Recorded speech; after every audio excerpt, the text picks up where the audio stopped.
really think you have a chance against us, Mr. Cowboy? Hey, mother... What do you like to do? Oh, I don't know. Play chess. Screw. Well, let's play chess. They give off to Jonathan Taylor. Jump cutting his way. Close to the goal line. He's in there. Touchdown. I-N-D-Y. Jonathan Taylor. Wheeler finds Quan from the logo. Here's Halliburton into the front court. Mishandled it, but gets a shot. Hits it. Hits it. John, I have never been better to be on the air with you here in Indianapolis, a place where so many of my dreams have come true. The Ride with JMV on 93.5 and 107.5. The Fan. There's no doubt we love where we are today. We are in Fishers. We are near Geist. We are at the Ale Emporium, Fishers. That means we get SPT in the house. The Smiley Bros, I believe. Or, oh, look, there's Collinsworth is here, too. That means all the, like SPT goes, no, he's not. Well, there he is. That means all the Smiley Bros are here. We got Jimmy and Derek and Jim. My man T. Brunick is back there as well with the kids. It is going to be one heck of an afternoon for you to be a part of this show for the full 3 hours. We would love to have you. Dev's the on-site engineer. Chad and Isabella, they have new gear.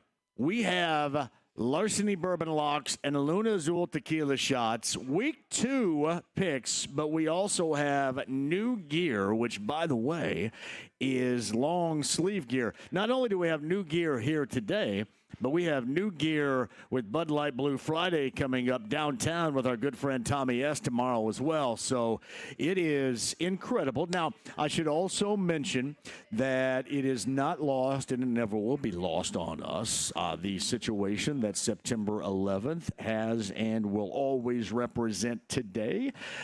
24 years ago, certainly, we all remember exactly what went on that particular day. And I was at a different station.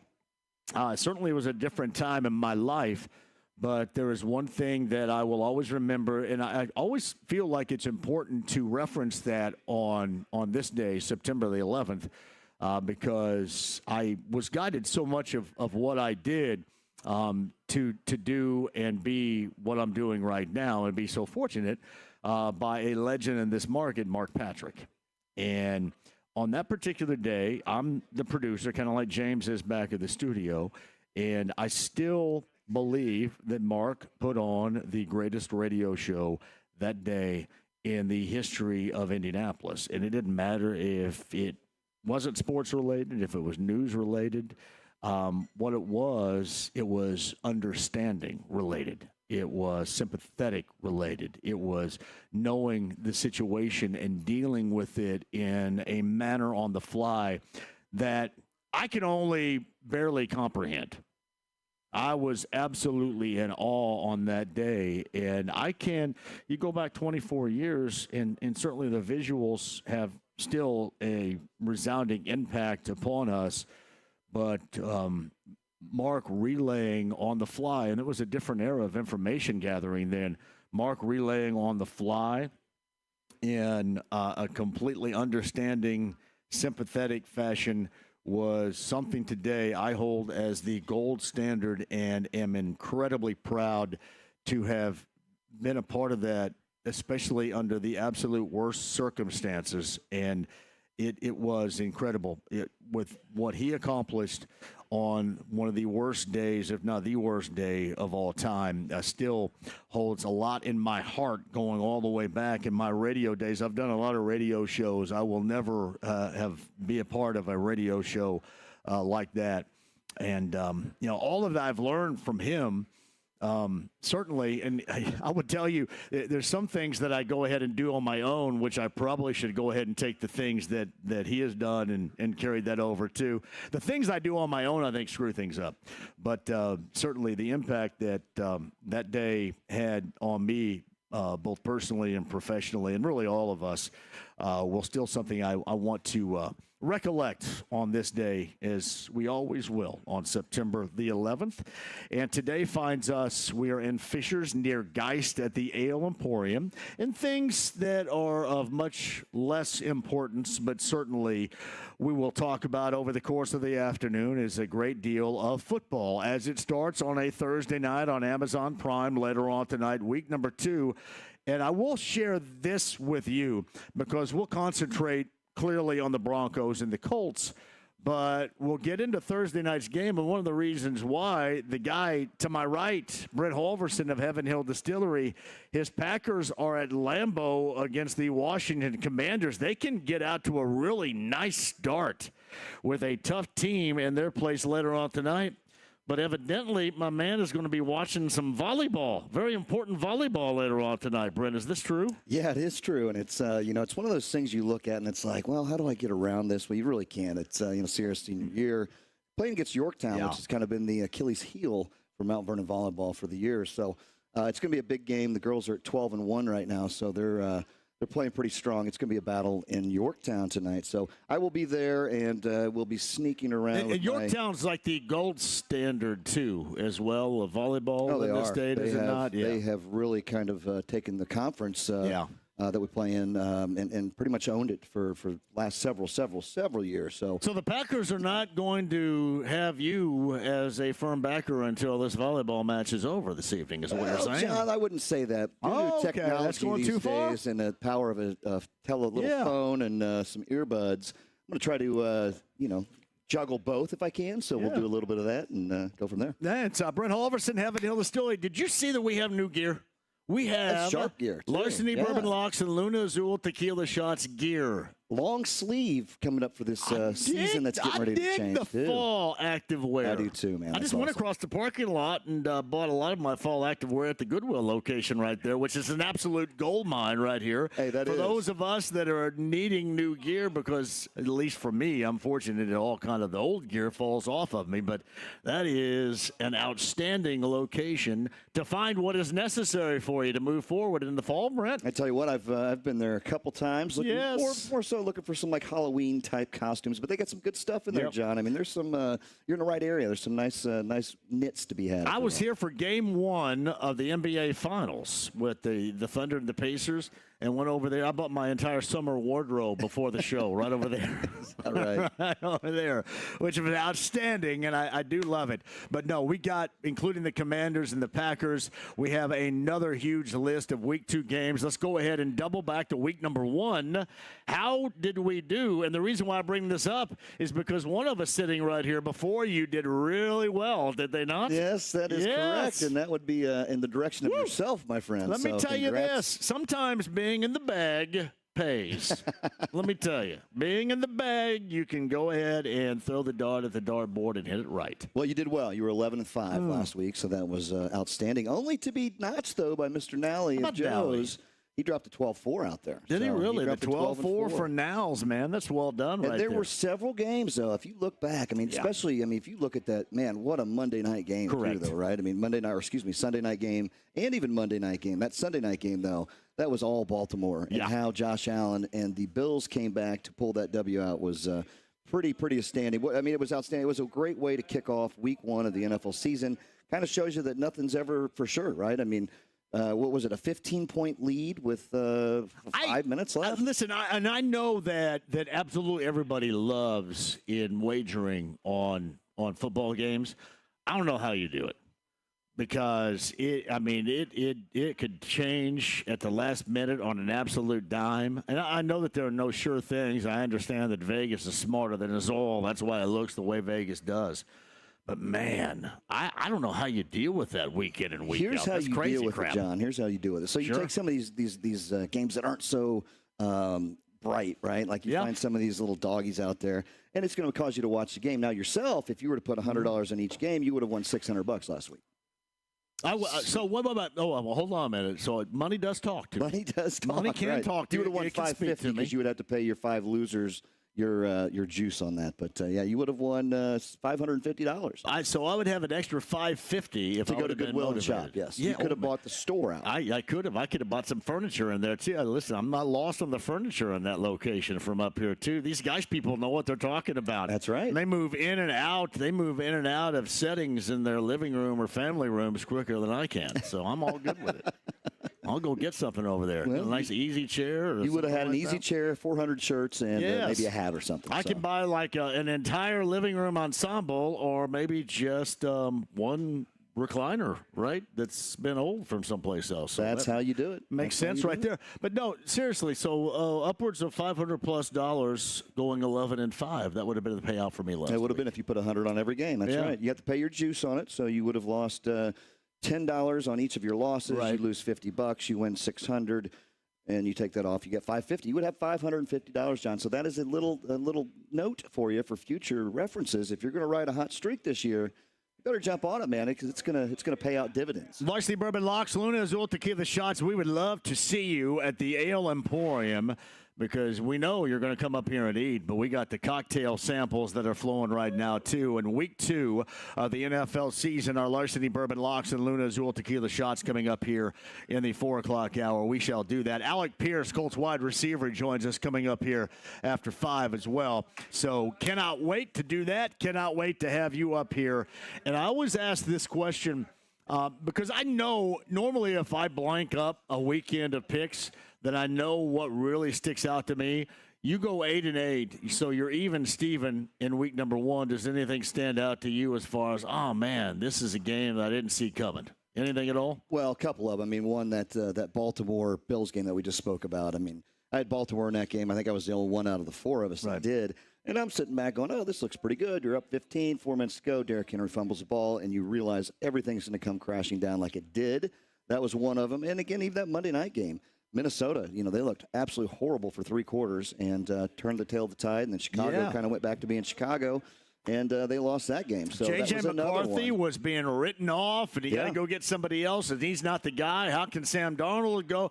Sam Darnold goes. Daniel Jones comes here. We'll talk about his game in week 1 in just a second. And you stuck with J.J. McCarthy, and then in the 4th quarter, everybody kind of forgot about that sentiment. Yeah, absolutely. And you know what? I mean, that was pretty strong for him. He's a true rookie this year, right? Didn't play it all last year, and it was his first game on the main stage, big stage out there, and he didn't look like he was up for the task, but they did pull it out. They stayed with it, and that's a lot to build on for a young guy like that. He's gonna have a promising career out there. And, we'll see. I mean, the Bears, they came out looking really good, and I don't know what happened at halftime. They just completely fell off. And well, you tell me this. I mean, is McCarthy more like what we saw in the 4th quarter, or is Caleb Williams more like we saw late? Because you look, he was at one point in time in that Monday Nighter, he was 10 of 11 in throwing the football. And, man, he looked really good. And then all of a sudden things turned. So things turned for the better for McCarthy and for the worse from Williams. So at the end of the game, people were saying, well, McCarthy, you know what, maybe he is the guy. And then they were writing off Caleb Williams, as we do in this instant reaction football world. You're absolutely right. I mean, and again, that is kind of how you have to play all 4 quarters, right? You have to go out there and play and go after it. And I think, if you look back, I was watching that game. I was at the Upstairs Pub in Bloomington. And it was wild. I mean, the place was packed, and there was probably the upstairs with them. Yeah, we're doing a little Monday night thing. Grandkids up in there. Yeah, that's where we're going to be, buddy. I can't wait. Daddy can still hang, so he was he's hanging with the boys. I'm gonna go play at the Hyper before we go to the upstairs coming up later on in the fall, right? Absolutely, we'll be there together. Yeah, no, but again, I think if you watch some of these games, you look back, there were so many of those last second kind of turnarounds that happened, and that's the NFL. That's the NFL. That's why they play. You got to play all 4 quarters, and I think, with the Ben Johnson thing, looked great, but he kind of looked like a deer in headlights in that 3rd and 4th quarter, and he wasn't able to kind of get his quarterback to adjust, get on the same page. And that's ultimately what cost them the game, too. So a couple of games, like I say, close games there. But how about them Colts, man? That was a game that just completely, absolutely blew my mind. We got happy folks right here as well. Yeah. We were going over our Broncos-Colts selections a little bit earlier. By the way, there's the SPT family right there. The patriarch and the matriarch were absolutely awesome right there. You can see where SPT gets this greatness right there. That's because it, it's right walking there. in for everybody. No, but we were talking about this week 2 matchup, And I just can't get out of my mind how bad Miami was. Should that play a role in how we view this Week 2 matchup with the Broncos? You know, like we say, John, always kind of watch that Week 1, 2, and 3. Tread lightly, if you will. Dip your toe in the water. But you saw a lot of stuff, right? Yeah. I mean, you saw how bad Miami actually looked. Tua looked absolutely horrible. Mike McDaniels, he's on a hot seat right now, so he's got to get some things going. They're going to turn it around. I mean, you've got Tyreek Hill and Jalen Waddle on the outside. You just got to get them the ball. You've just got to get them the ball. So I think you're going to maybe see a little bit of a bounce back from the Dolphins this weekend. And, again, that's kind of why, when we talk early betting, there's still a lot of stuff out there with some injuries we don't know about yet too, right? But there's a lot of stuff out there you're going to see. Be a lot of bounce backs. I mean, it was the first week, knock some rust off. They're going to be back home in hot Miami down there. So we'll see. I mean, that's again, why they play the game. That's why we're going to talk about them, and we'll go through and kind of give our picks. And we're going to have Tony Kiowaski, one of the partners here. He's going to be joining us here at 4 o'clock. So am I the only one that knows about the Tatanakis here? Supposedly? I can't get by. The Tatanakis do exist, don't they? I can't get by the Hermanakis, so... I don't want to speak out of school here because I do all the time. And I bring this up all the time. And then sometimes I talk to people that say, yeah, that does exist. And then others that say that it does. Maybe it's like the secret menu. It's like Starbucks. It's supposedly a twist on the Hermanakis that's a little bit more spicy. Is that fair to say? I know I've had it before. I didn't dream this. Yeah, I know I didn't dream this. It's a secret, right? I mean, you got to. Oh, is it a secret? Well, hell, the secret is out. The secret is out. I can't damn keep a secret for nothing. I can't keep off the Hermanakis. So to tell you that, I'm right with the Hermanakis. No. What it does, the Hermanakis is just kind of a twist off their greatness. So that's kind of what it is. Well, I'll be anxious to talk to Tony a little bit about this. We'll find a little. It'd be like cherry Coke. Like if you love Coke, and there's cherry Coke kind of thing, right? Oh, yeah, that's a twist off the greatness. I look at like if you like Coke and you like cherry Coke, then you get Evan Williams cherry to put in the Coke, and it makes it really right there, buddy. That is a big time. We have not had that yet. We're still doing the Larceny and Ginger Ale, which is the old standby for us. Our Larceny Bourbon Locks, Luna Azul Tequila Shots. Week number 2 starts with the Commanders and the Packers. Any quick thoughts on the Broncos and the Colts? The thing about the Broncos, Brent, on Sunday, they didn't look great. Got the win. Offensively, however, they didn't look great. Defensively, they were stifling. 5 times inside their territory, they found the Titans, and the Titans only scored 12 points. That's something to be said about this defense. That defense is going to be tough, and we'll see if they're able to manage more than what we saw the Dolphins, Daniel Jones and company offensively for the Colts Sunday. Definitely going to be a bigger task and tougher game than what they saw against Miami. You're right. And, Denver's defense is for real. They are for real. Hey, the positive thing, they're coming here. They're coming into Indianapolis home state, right? They're going to play at Lucas Oil. They're going to go out there. The Colts fans got to get loud and proud, kind of like they are in Denver. And, that 12th man is a big deal. So I tell you, I looking after that Colts game 1, though, to see what Danny Dimes did, I was so pleased to see that because you had a lot of, we were all kind of, we got Dan Jones as our quarterback, No, he came out and looked great. They looked good. They got a little momentum going now. It's going to be a tough task, like I say, with that defense, but I'm excited to see how that's going to play out. And honestly, right now, Denver is a 1.5-point favorite coming in here to Indianapolis. Hey, look who just stepped into place right here. We have now, I know that, Brent, you have not seen her since she got married. I don't believe I have. Since she's officially off the market. Officially. She was off the market for a while, don't get me wrong, but officially now off the market. And look who is sitting down with us, Brent Halverson. It is the awesome Lindsay Monroe of Channel 13, who does weather and stuff like that. How are you doing, girl? This was so random because I was out running errands, and my mother-in-law texted me, and she said, I was at Ale last night. I left my laptop. Can you please go get it and overnight? Because she flew back to Florida this morning. She's like, will you please overnight me my laptop? So you're not here for the show? You just came to get the laptop. I didn't even know you were here today. I pulled up and I said, oh my gosh, is that the fan van out front? And then I, Are you going to hang now for a while? Yeah, I can hang for a little bit. Good. We have not seen you forever. I just need to get to the post office before they close. But what time's the post office? Probably closes at 5 or something, right? Well, then I can hang till 4. 40. I think you better. So, hey, we should ask about married life. How we doing, Josh and Lindsay? Yeah. How's this union going so far in the first 3 or 4 months? It's been great. We are avoiding hurricane season to do the honeymoon. We're going to do the Caribbean, so we're going to still do that in November. So we still have some stuff to look forward to. So you haven't been on the honeymoon yet? No, we took like a mini moon the week after the wedding. Where'd you go? Days. Like to French Lick? That's where I'd go. Fort Lauderdale. Fort Lauderdale, yeah. For like a couple days. That's better than French Lick. Yeah. It's a direct flight. It was quick. It was out of the way. It was great. So ever since then, everything's just been. I think like it's a good sign that life continues as normal. Yeah. After the wedding. Go on. Well, it is good to see. And now I know that the Princess of Ice Cream can no longer do this show, right? Is that the probably? Because she's on that other station where I think she's, well, I don't know. What the hell is that non-compete read? It probably says, don't go on with that a-hole is probably what it says. It specifically says a-hole. Yeah, probably not a-hole. Don't go on in the afternoon with that a-hole is probably what it says. But I think she now works in the afternoon, does she not? Yeah. She got a Monday through Friday gig, so she's doing like 11 a.m. She showed me your schedule. I'm like, well, when is there not a newscast then? It's 11, 3, 5, 6, 7. Yeah. So she's working like 10 to 7. Is the check clearing? Hopefully the check's clearing over there for her. That's good. Those are questions that I don't ask. That's good. Well, hey, listen, the Princess of Ice Cream, we're talking about Gina Glaros, who's obviously a tremendous friend. I'm just glad she has a gig and she enjoys it, and that's what matters. Yeah, it's really hard once you're in this business to get out of it. Yeah. Because it's something that you worked for your whole life, and then you see these opportunities, and it's like, oh, well, am I ready to hang it up? Not just yet.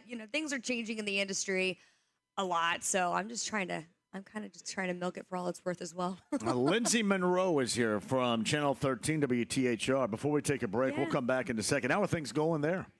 The 13. Yeah, we're good. We're good.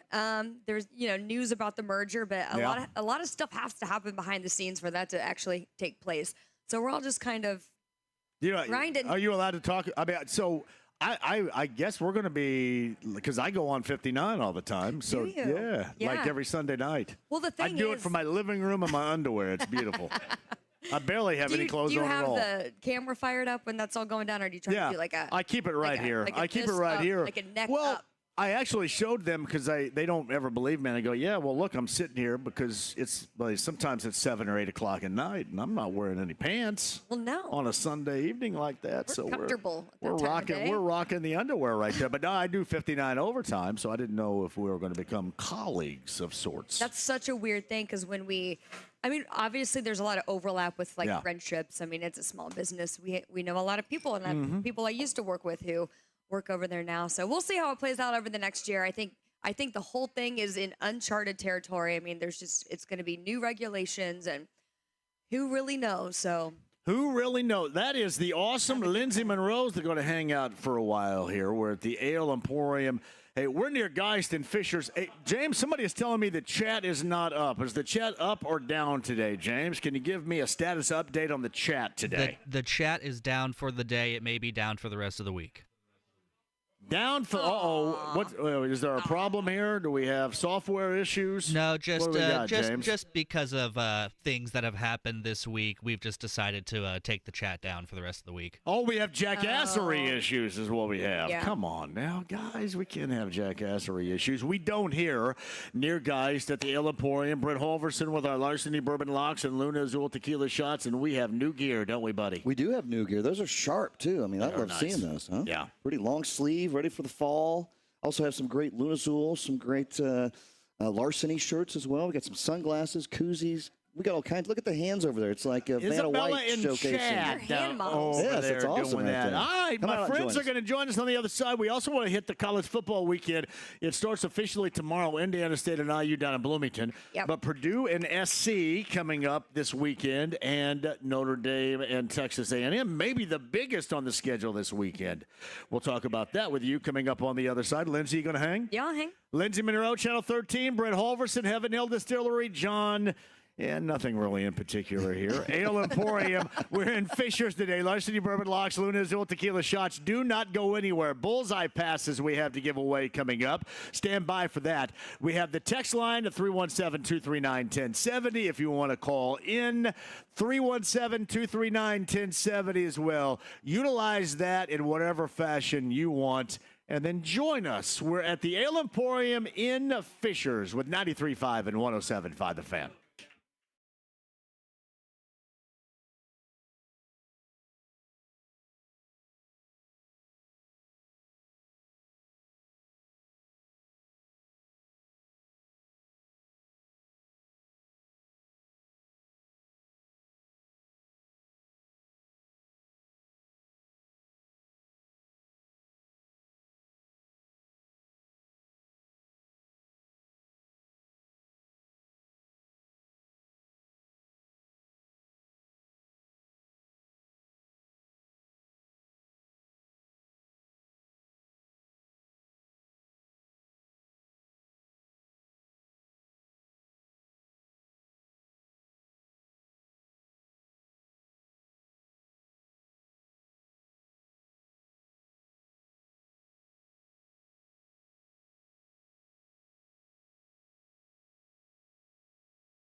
93.5 and 107.5. The Fan.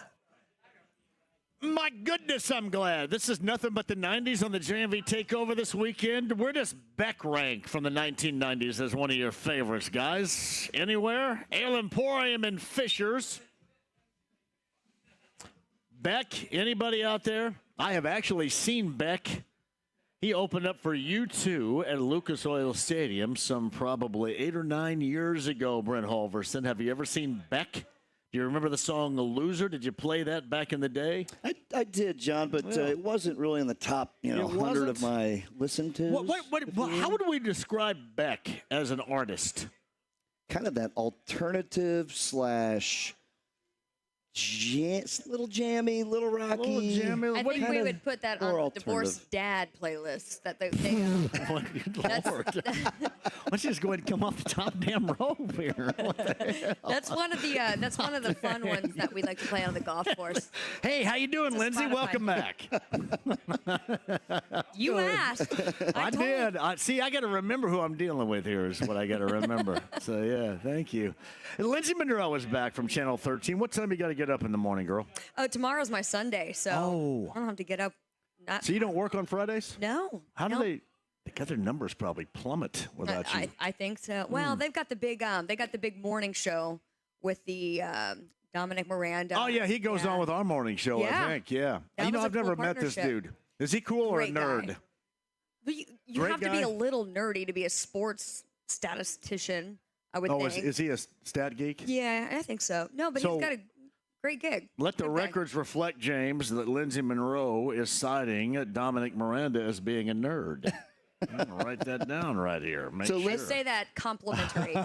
Lindsay, let me ask you this. If we've got some really bad weather coming in, it's going to hit for the weekend, it's going to be a rough Friday night or something. Will you come in to speak about that? Would that be a thing that would change your schedule up, right? Well, probably not on a Friday because I work Saturday morning, so we do like an overnight hand. I feel like all the severe weather we've had this year has been overnight, so we do a 1A to 1P handoff, so Angela Buckman would stay in the evenings until 1 o'clock in the morning, and then I would come in and take over at 1 a.m. and do the morning show Saturday morning.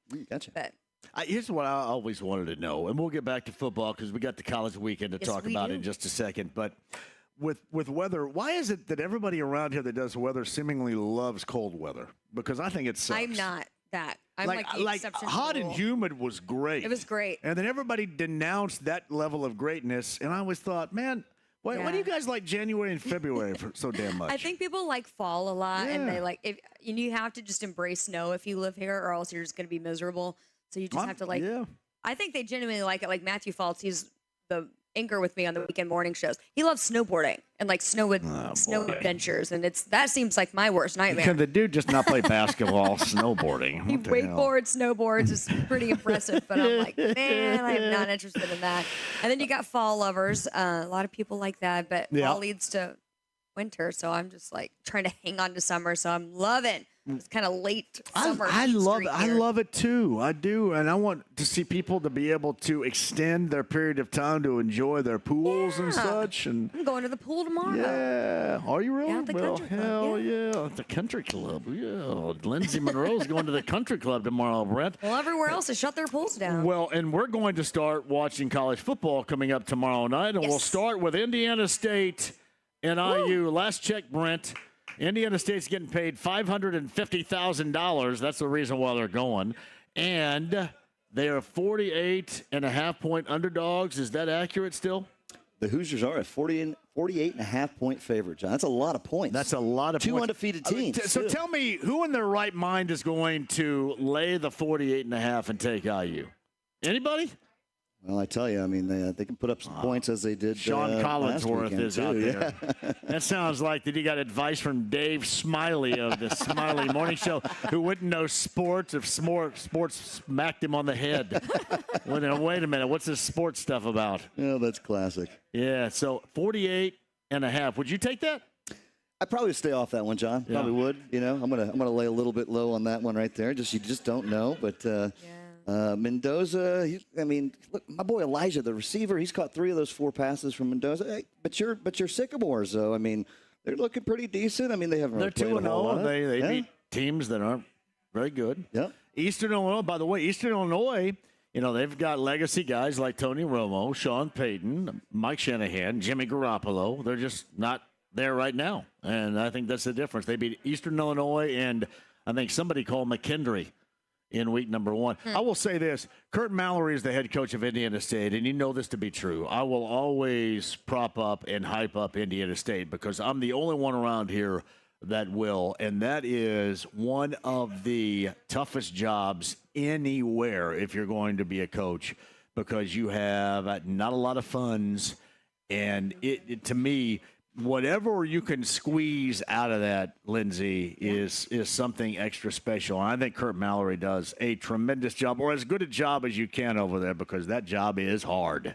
It is. And you might remember I'm an adopted Sycamore because I lived in Terre Haute for 4 years. My first You were right off of US 41 over there, right? I was at the old WTHI for 4 years. Oh, you were at THI and not Channel 2. Okay. Yep, so I was right downtown Terre Haute. The legacy of Harry Fry lives on at WTHI Channel 10 in Terre Haute right there. You and Gina both were over at Channel 10, That's how I right? met Gina in 2012. She and I both worked. Market 155. I can't imagine the Princess of Ice Cream spending 3 seconds in Terre Haute, Indiana. Was that? She commuted from Carmel. I'm sure she probably did. Was that pre-stink or post-stink? You know how I used to have that. There's no more stinking. There's no more stink going on there. I never know. It must have been post because I never. Everyone's like, "Oh, you live in Terre Haute," and I'm like, "I don't smell anything." This is at the paper factory. Was that what it was? Yeah, it was. It smells delightful. Terre Haute, Indiana, has a delightful scent. Let me tell you that right there. So that's where you started. Would you take 48.5 with IU as the favorites on Friday night? Maybe if the Sycamores had lost their first 2 games, or if they were slightly less impressive, but that's a lot of points. A lot. And I took the over for the first game, and I lost some money. IU's first game. So I don't know if I'm going to be betting again. Well, and we got Purdue, USC coming up, the Graham Harrell Bowl, and you guys are going to, well, who? The former OC for USC and Purdue is now, I think, the offensive coordinator at Abilene Christian, but we're just going to bring that up as a bit of a joke right there. But USC and Purdue, this is a game for Purdue. IU's going to get theirs coming up next week, but this is a game for Purdue where, all right, we're going to see what's real, maybe what isn't against a team of a much higher capacity in the Trojans. Yeah, I think it's going to be a tall task. I mean, again, they're both sitting at 2-0, right? But the Boilermakers, I mean, they're just it's going to be an interesting year to watch these guys. And I think USC, I think their star power is going to come in. I think it's going to be a little bit too much for them. But, hey, that's why they play the game. I think, what is that line? That line is 20.5. I think it's going to be, I think it might be a Trojan W. I think Trojans by 28. That is that's a tough call right there, Brent. I mean, it really is. But, anything that you can grasp with Barry Odom in year number 1, I think anybody would take right now, would they not? Oh, absolutely. Absolutely. That's why they're going to get out and play, right? They're going to get out and go after it. How about Notre Dame and Texas A&M coming up Saturday night, Brent? What do you got that in the Irish? This is like a must-win situation for them against the Aggies. Yeah, Notre Dame, that first game, I was really that Saturday we were out at Mystic Waters, right? And we were all watching that, and they just didn't have it put together, and hopefully we're going to see a little bit something come out of that. What time is that game? That is a night game, right? Yeah, it's a night game. 7:30. On WTHR. Oh, look at that. I like that. And so we have a doubleheader. We've got Purdue and Notre Dame on Saturday. Look at that. On our you network. guys just have it going on. Great. I think this will be a game, though. I think Notre Dame's 6.5-point favorite. I think they cover by a half point. I think it's a touchdown game. I don't think it's going to be anywhere near. I think it's going to be close. But 6.5, I'd buy that half point. And I'll take Notre Dame, lay the 6. Wisconsin, Alabama. I should mention that because I think, is Danny O'Neill from Cathedral not getting the start for Whiskey? Coming up on Saturday, too. I mean, we've seen that Alabama is obviously vulnerable in a lot of ways, as we saw in college football week number 1. But how you visualize that Big Ten versus SEC matchup at all this weekend, Brent? I mean, it's always tough. But, Alabama, they looked really bad that first game, too, that they lost. I'm trying to find out here who we got here. I think Danny O'Neill is starting. I'd have to check on that again. I think you're right. And if you remember, he started out at San Diego State. And then obviously, like college guys do now, transfers all over the place. But, Wisconsin is the site, I believe, right now for Danny O'Neal, former quarterback at the Cathedral.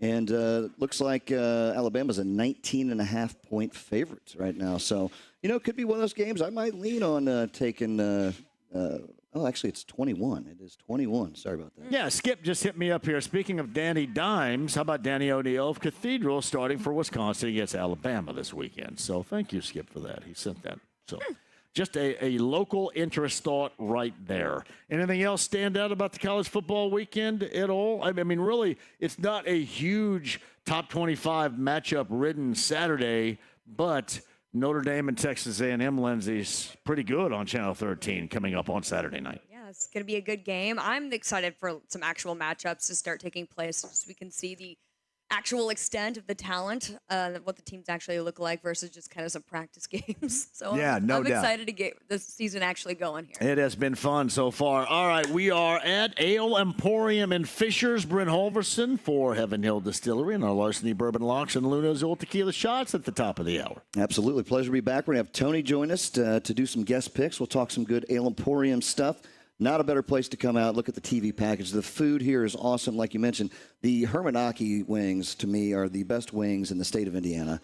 All of their wings. I mean, I'm anxious to hear. I've heard a number about the amount of chicken that the ale goes through, and it's pretty astonishing, John. Maybe we can get some Do they insights. go through a lot of chicken? They go through a lot of chicken here. So did we ever find out about the Tadanaki situation? Somebody has told me that they have actually ordered it before. They are here. I've not personally ever had them. Like I said, I have a hard time getting by the Hermanaki wings myself. But we'll ask Tony about that, and we'll have you'll be able to dig in and get all kinds of good information. And here's somebody sent me at 239-1070 on the text stream right here. John, I got the Tadanaki there at Geist like 3 weeks ago. Spicier and more saucy, which is dope. The waitress didn't know what I was talking about, but someone in the back did. I'll take credit for that because I think I'm the one that brings it up all the time right there. Well, you know what? Tadanaki. That's Eric, by the way, the world's biggest homer. Wow. Yes. Good information. Good Shout out to Eric right there. Absolutely. Eric, now, thanks for the info. I was trying to figure out what that means. Hey, JMV, since you guys are the pros, should I trade for Tyler Warren? I will say this, and we'll get into this a little bit later on because we do our Larceny Bourbon Locks and Luna Azul Tequila Shots, and we do what your fantasy pick should be. You are going to see Tyler Warren evolve even more in this Colts offense. And we'll tease this and go to a break, but here's the reason why. Michael Pittman Jr., after the game, said, you know what, it was impressive for the rookie in game number 1, but he could have done even more damage. We'll explain that coming up on the other side. Lindsey Monroe, Brent Holverson, JMV, Ale Emporium. We are in Fishers, near Geist, Larceny Bourbon Locks, Luna Azul Tequila Shots. Week number 2, our picks coming up at the top of the hour. We take a break and come back with you at 239-1070 next. 93.5, 107.5, The Fan.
with JMV. Look at all those ding-dongs. 93.5 and 107.5. The Fan. Oh, Ale Emporium. That sounds like Alice in Chains right there. This wood.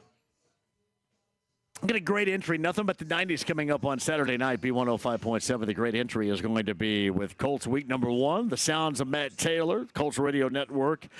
And Lane Staley, the late, great Lane Staley and Alice in Chains. And again, to lead coming up on Saturday. When Schulers brings us to you, the spreadability is back for the football season of 2025. They took a hiatus a year ago. Bob and the gang are back to make sure that your party is extra special. Original sharp cheddar, bacon and cheddar, and jalapeno pepper. When Schulers spreadability, it is great on a cracker. It is great on a potato chip. It is great on everything. Make sure the spreadability is a part of your table, no matter how you celebrate a football game or just hang it out in general. The spreadability is Win Schuler's spreadable cheeses. And by the way, send me a picture when you find it, because when you do, I want to send others there as well. Hopefully you can find it right now and send me that photo in your favorite grocer's refrigerator. That is Win Schuler's, Brent Halverson, Heaven Hill Distillery, Larceny Bourbon Locks, Luna Azul Tequila Shot for the Ale Emporium, and Fisher's coming up at the top of the hour. John's going to be back here at the Ale and Fisher's. Again, we've talked about the great service, the great food. We got great people here, and we're going to have a lot of fun. And this week, we're going to bring back our Luna Azul shots. We're going to throw in a little bit. Son of a gun. That's where we pick somebody that is going to be available on the waiver wire, if he still is. I mean, everything opened up after on Tuesday, so we'll talk a little bit about that. We'll be offering up our advice on your Luna Azul Tequila shot of the week, somebody that should be or would have been out on the waiver wire to start the week. Do you have one ready right now for us? I absolutely do. No, he does. Lindsay, going to make these picks too? Yeah, I can do it. This is Lindsay Monroe. Like, what? Hey, we got. I want to put you on video because people like you more than they do me right here. Yeah, so I just want have to the make sure. YouTube pulled up, but I think we've got an unsteady internet connection. Unsteady internet. What's that mean? That means it's not working. Not working. Unsteady internet connection. But Lindsay of Channel 13 is going to make selections coming up here at the top of the hour. Our week 2 picks follow along. I was 11-5. You could have won money if you listened to me last week. That's savvy. We'll do that coming up next. Week 2 picks, Ale Emporium in Fishers. We would love to see you here. The samples are flowing. The picks are coming. It's 93.5 and 107.5, The Fan.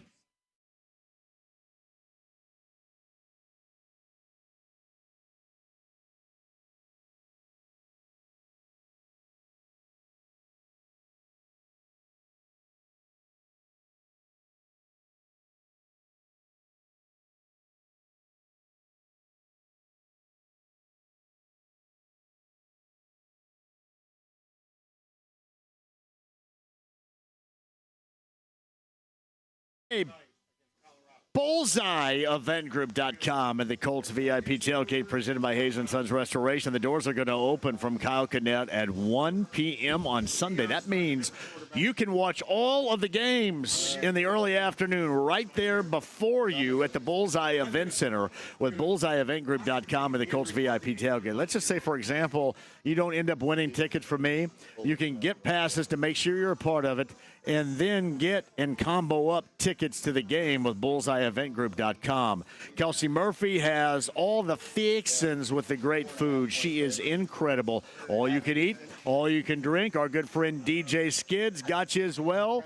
BullseyeEventGroup.com. Hey, James, I'm thinking about it right now. Let's give away to number 9 a pair of passes to the Bullseye Event Center on Sunday with BullseyeEventGroup.com. Number 9, you're a winner. If you don't win, log on and make sure you're a part of the best party around. Doors open at 1 p.m. coming up on Sunday with BullseyeEventGroup.com.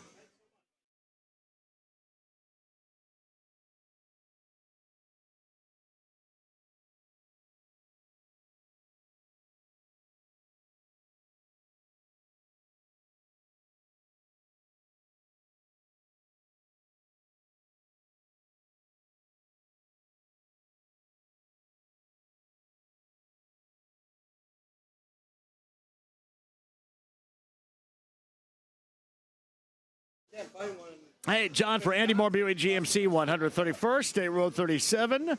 Yes, it is located not too far from where I sit right now in Fishers. Ask for my friend Eric Wilson. Have Eric Wilson guide you through the car buying experience, which you will love, and also talk a little bit about how you can get in the brand new GMC Acadia Denali. I promise you're going to love it. Plus, with a lot of these new vehicles, you can get a little bit of incentive to buy. That's always good. You can save money. It's a great spot to go, and especially if you're looking for a quality pre-owned vehicle, make sure you choose the absolute best. That's my friend Eric Wilson and Andy Moore Buick GMC. 131st State Road 37. That's in Fishers.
The Ride with JMV. And the beat goes on, yeah. And the beat goes on. 93.5 and 107.5. The Fan. Oh, this is Ale Emporium. We are in Fishers, and I am damn glad to be a part of your afternoon on this Thursday in September. Thank you for joining us. Veteran Pearl Jam can be a part of Nothing But the 90s on Saturday night, the JMV Takeover on B105.7, 6 until midnight. Hopefully you join with your all-request Saturday night. Lindsay Monroe of Channel 13 with us today. Hey, yeah, randomly just swinging by to pick up my mother-in-law's laptop. You heard the show as you were listening, and you stopped by because you could not keep yourself from being a part of it. Absolutely. And then realized your mom's laptop was here, so you're going to get that while you're here. Exactly. That's right. All right, there That's it is. right. The good fortune is being a part of the show. Brent Holverson of Heaven Hill Distillery is with us. He's our betting analyst. Hello, Brent. Hello, John. Good to be back here at the Ale Emporium in Fishers, and we have an all-star cast with Lindsay and the Tony Kowalski right here. TK, Tony, otherwise I can't pronounce your last name, brother. That's going to be a problem. Well, that's why everyone calls me Tony K, but it's pronounced Tony Kwiatkowski. Oh, I even said it wrong. I feel bad now. Kwiatkowski. Okay. I'm going back to TK. Hey, Tony, man, tell me a little something. Is the Tadanaki stuff real? It is real. So we have a bartender that's been here for a while, and he's made his own little mix of, sauces that we already carry. So his version or his favorite sauce that he's famously named after himself is the 3 Mile Island, which you put the sauce on and then you grill it, and then you retoss it in teriyaki garlic. So that's the Tadanaki. The Tadanaki, right. Now, do you often have people ask for that here? Only after your show. Great. Letting all the secrets That makes out. me feel good right there. Right.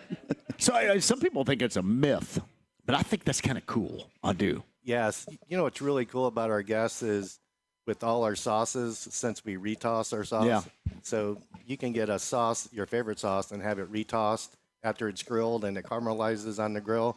You can retoss it in another sauce. So we have a lot of guests that have, Jeremy Anakis. We got JMV Anakis if you want to make up Cool. the sauce. All right. go. The JMV Anaki sound pretty darn It's good right there, cottage buddy. cheese. It's got a cottage cheese. It does finish, a little probably, cottage right? cheese out there. Sure, man. Sure. You at how many places do you have altogether? I know we're just here in near Geist and Fishers, but how many places? So there's 3. The original's in Castleton. It's been around since 1982. Can I ask you a question about near me down in Bargersville? Are we coming to a location near me? Greenwood's close. It is, but I know that's Emerson and County Line. We love that place too. But can we say no? It's a rumor right now. Look at that. Bananarama had a great song called Rumors. Tony's dropping the rumors on us right now. Nothing you can solidify is what you're trying to tell me, right, T? That is correct. All right, then. That's good. Well, it's got my fingers crossed because that's too far away from where I live down there. So that'd be great right there. Hey, and you do grill the Hermanakis too, correct? We do. So the 4 Herman sauces, so there's Herman, Hermacan, Asian, and of course Hermanaki. Those naturally come grilled. We put the sauce on them and then we grill them, and then some people choose to retoss them. But yeah, those 4 are always grilled. Now, all of our other sauces are able to be grilled as well, with the sauce on them and then grilled. You just have to ask for that. Gotcha. That sounds good. I remember back in the day, Herman, at the original location in Castleton there, Herman came out with making this sauce. The kitchen manager did it all, and man, it just hit. It hit, and it really solidified what the Emporium is. And I've talked to Mark Luris and Scott Bond and all the great guys that you're partners with here. And I've heard a number. Is it the number of amount of chicken that you guys go through? What is that number? Is that something that's even speakable on? I mean, because I've heard crazy amounts of volume as far as pounds and pounds and hundreds and thousands of pounds. Yeah, I mean, I don't have a annual number for you. We typically after Super Bowl, because that's easy to measure after a Sunday. We count them up and we kind of talk about how many truckloads of wings we go through. But as far as an annual amount, we haven't totaled those, but I should probably get that number. It's pretty. I just remember not even too long ago, somebody was talking about it, and I was like, that's just absolutely astonishing. And then to hear you say truckloads just after Super Bowl is pretty awesome. Dig it on the truckloads. You guys right have there. absolutely cornered the market on the wings. All the food is absolutely outstanding. So we appreciate you having us here, and we're looking forward. We've got a show coming up at the Greenwood location and the Castleton location. And there's a new location coming down the road possibly too, right? Yes. Not as close to JMV as we would like it, but it's going to go out in Avon. I like Avon. Avon, yeah. Shout out to Avon and Hendricks County. West Coast. So we've been looking to open a store on the west side, either Brownsburg, Avon, or Plainfield, and we just found a great location in Avon. It's on the west side of Avon. Love it. Just right off pretty much 267 and Rockville Road. We're looking at December or January opening date. It's too early yet in the construction process to pin down an exact date, but we're looking to do early December or early January. That's awesome. Another location of the Ale Emporium. And I know that'll make a lot of people on the west side happy because everybody's always like, man, I want to go to the Ale. It's an hour away. So now it's going to be right in their backyard too. So Yeah, that's awesome. Yeah, it's a unique space for the Ale because it's a new building. It's a new build. It's basically a big end cap on, attached to a strip mall. It's going to be 12,000 square feet. Holy cow. With a 2,000 square foot patio. So you're looking at 14,000 square feet of seats.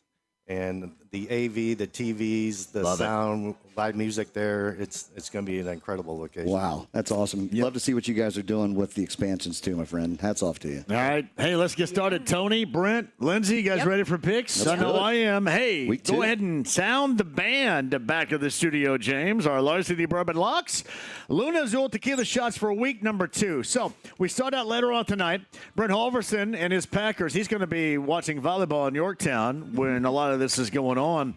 Micah Parsons, 10.5 sacks in 8 career games against the Washington Commanders. I don't know if this may stir the echoes of a great matchup, but it just might. I'm going to take the number, 3-point favorites, the Packers at Lambeau. Give me the 3 and give me the Commanders, Brent Halverson. I love to hear that, John, because not so fast, my friend. Hey, these Packers, they're looking good. And I tell you what Micah Parsons did to the defense, him just being on the field, even though he played 40% of the snaps last Sunday, he still made an impact. He chased down Jared Goff and got that big sack. And what he does, though, to the quarterback is he makes them think he's going to be there, and they've got to get rid of the ball quicker. That defense is stepping it up, and they're going to be something to watch out for the rest of this year. I'm going to take the Green Bay Packers this game tonight. I will be watching it on my phone inside of a volleyball gymnasium in Yorktown, like you mentioned, but I'm going to be there for second half watching the game somewhere as well. But give me the Packers, lay the 3. Green Bay Packers 31-21 over the Commanders. Tony, what do you got? Yeah, I can't go against the Packers at home. I think it's going to be very close, but I do think the Packers cover that 3. I'll take the Packers. Linz. Oh, yeah. Well, the very last round of my fantasy football draft, somehow the Packers defense was available, and I snatched it up, and I am going to root for them tonight, so I'm going to go with the love Packers. to hear that, Lindsay. Yep. Larceny Bourbon Locks, Luna Azul Tequila shots. 1 o'clock on Sunday on CBS. The Browns and the Ravens, and we know all about the Sunday night encounter for the Ravens in Buffalo. They'll try to bounce back. In the last 2 seasons, the Browns, they've kind of bounced back and forth between blowout losses and upsets against Baltimore. They split on decisions home and on the road. We'll see how this goes. 11.5-point favorites at home are the Ravens.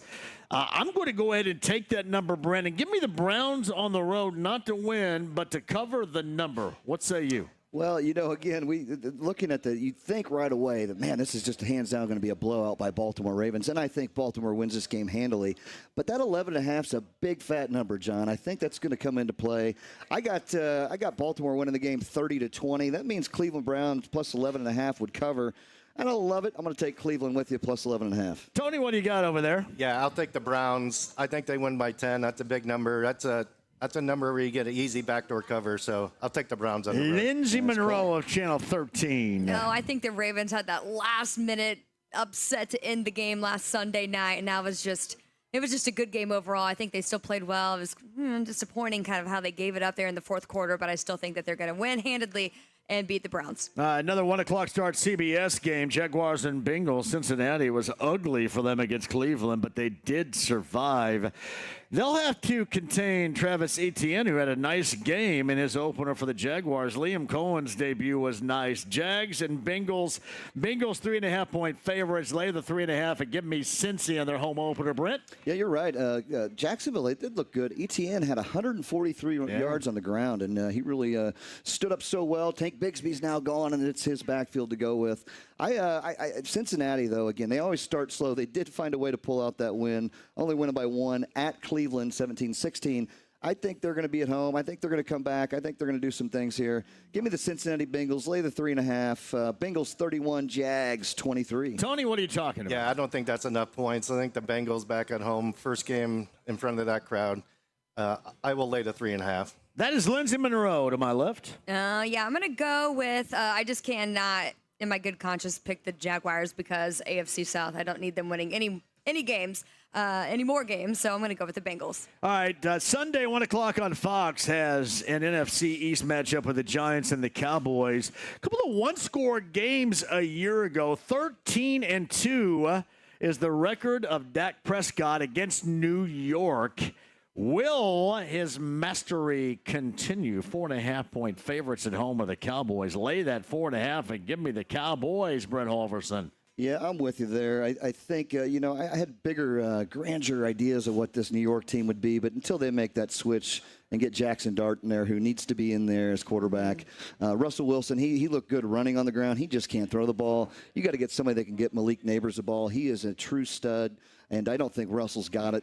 I'm going to go ahead and not only take Dallas minus the 4.5, John. I'm going to go ahead and put my larceny lock of the week on the Dallas Cowboys. Lay the 4.5. Dallas 30, New York Giants 20. Tony. Yeah, I like the Cowboys as well. I thought they held their own in Philly.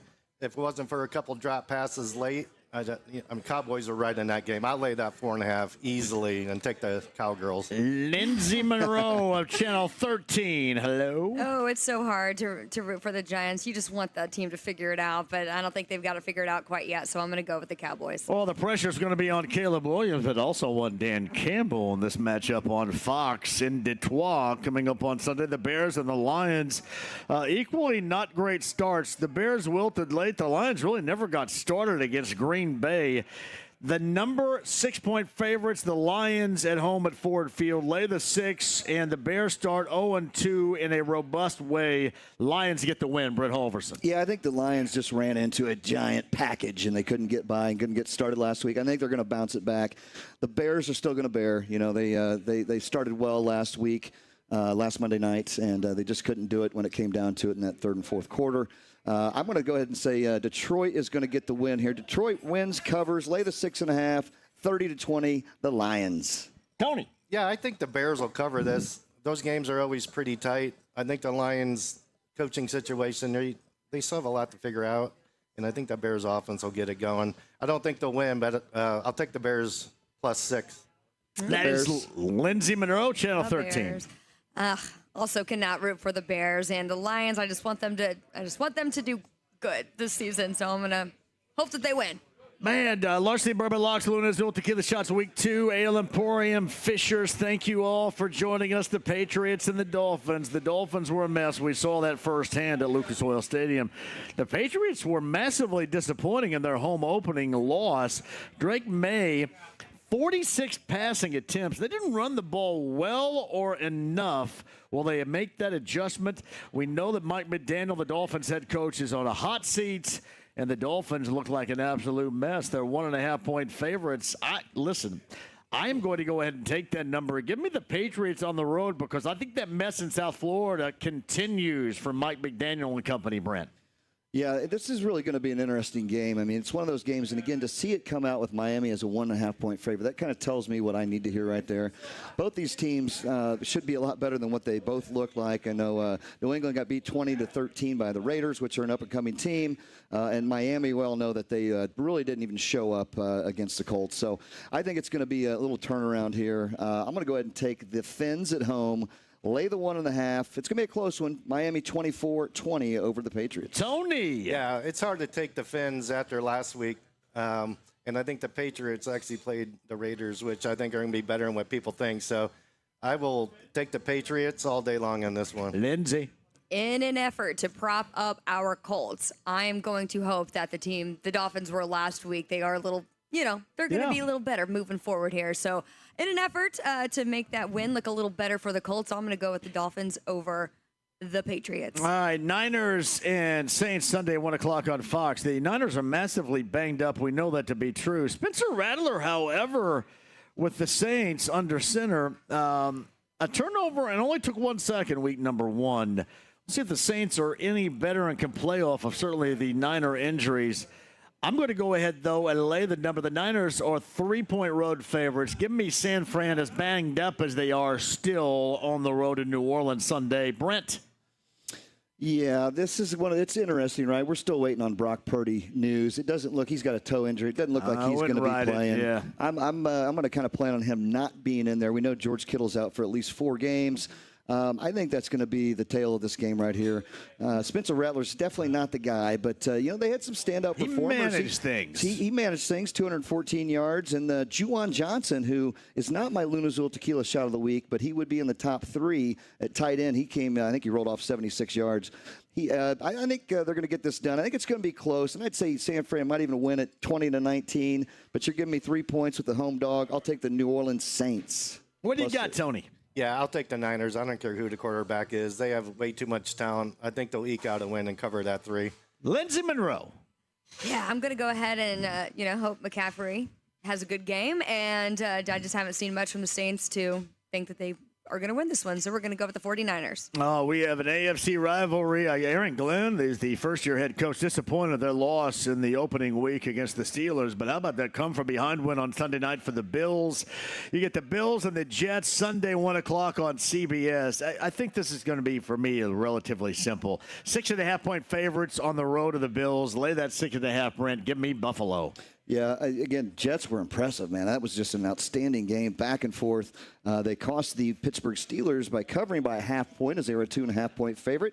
And we know Pittsburgh won 34-32 in a shootout, which I would have thought, I think that total was 36 in the game last week, and that was almost put up by both teams each. So I think it's going to be a good game. I'm with you, though. I think Buffalo's got too much firepower. They're riding high off after that big Sunday night come from behind, down 15 and pulled it out, the W. I'm going to take the Buffalo Bills, lay the 6.5, 31-20 over the Jets. Tony from the Ale. Yeah, I think the Jets will cover this. I think they showed a lot against the Steelers last week against a pretty good defense.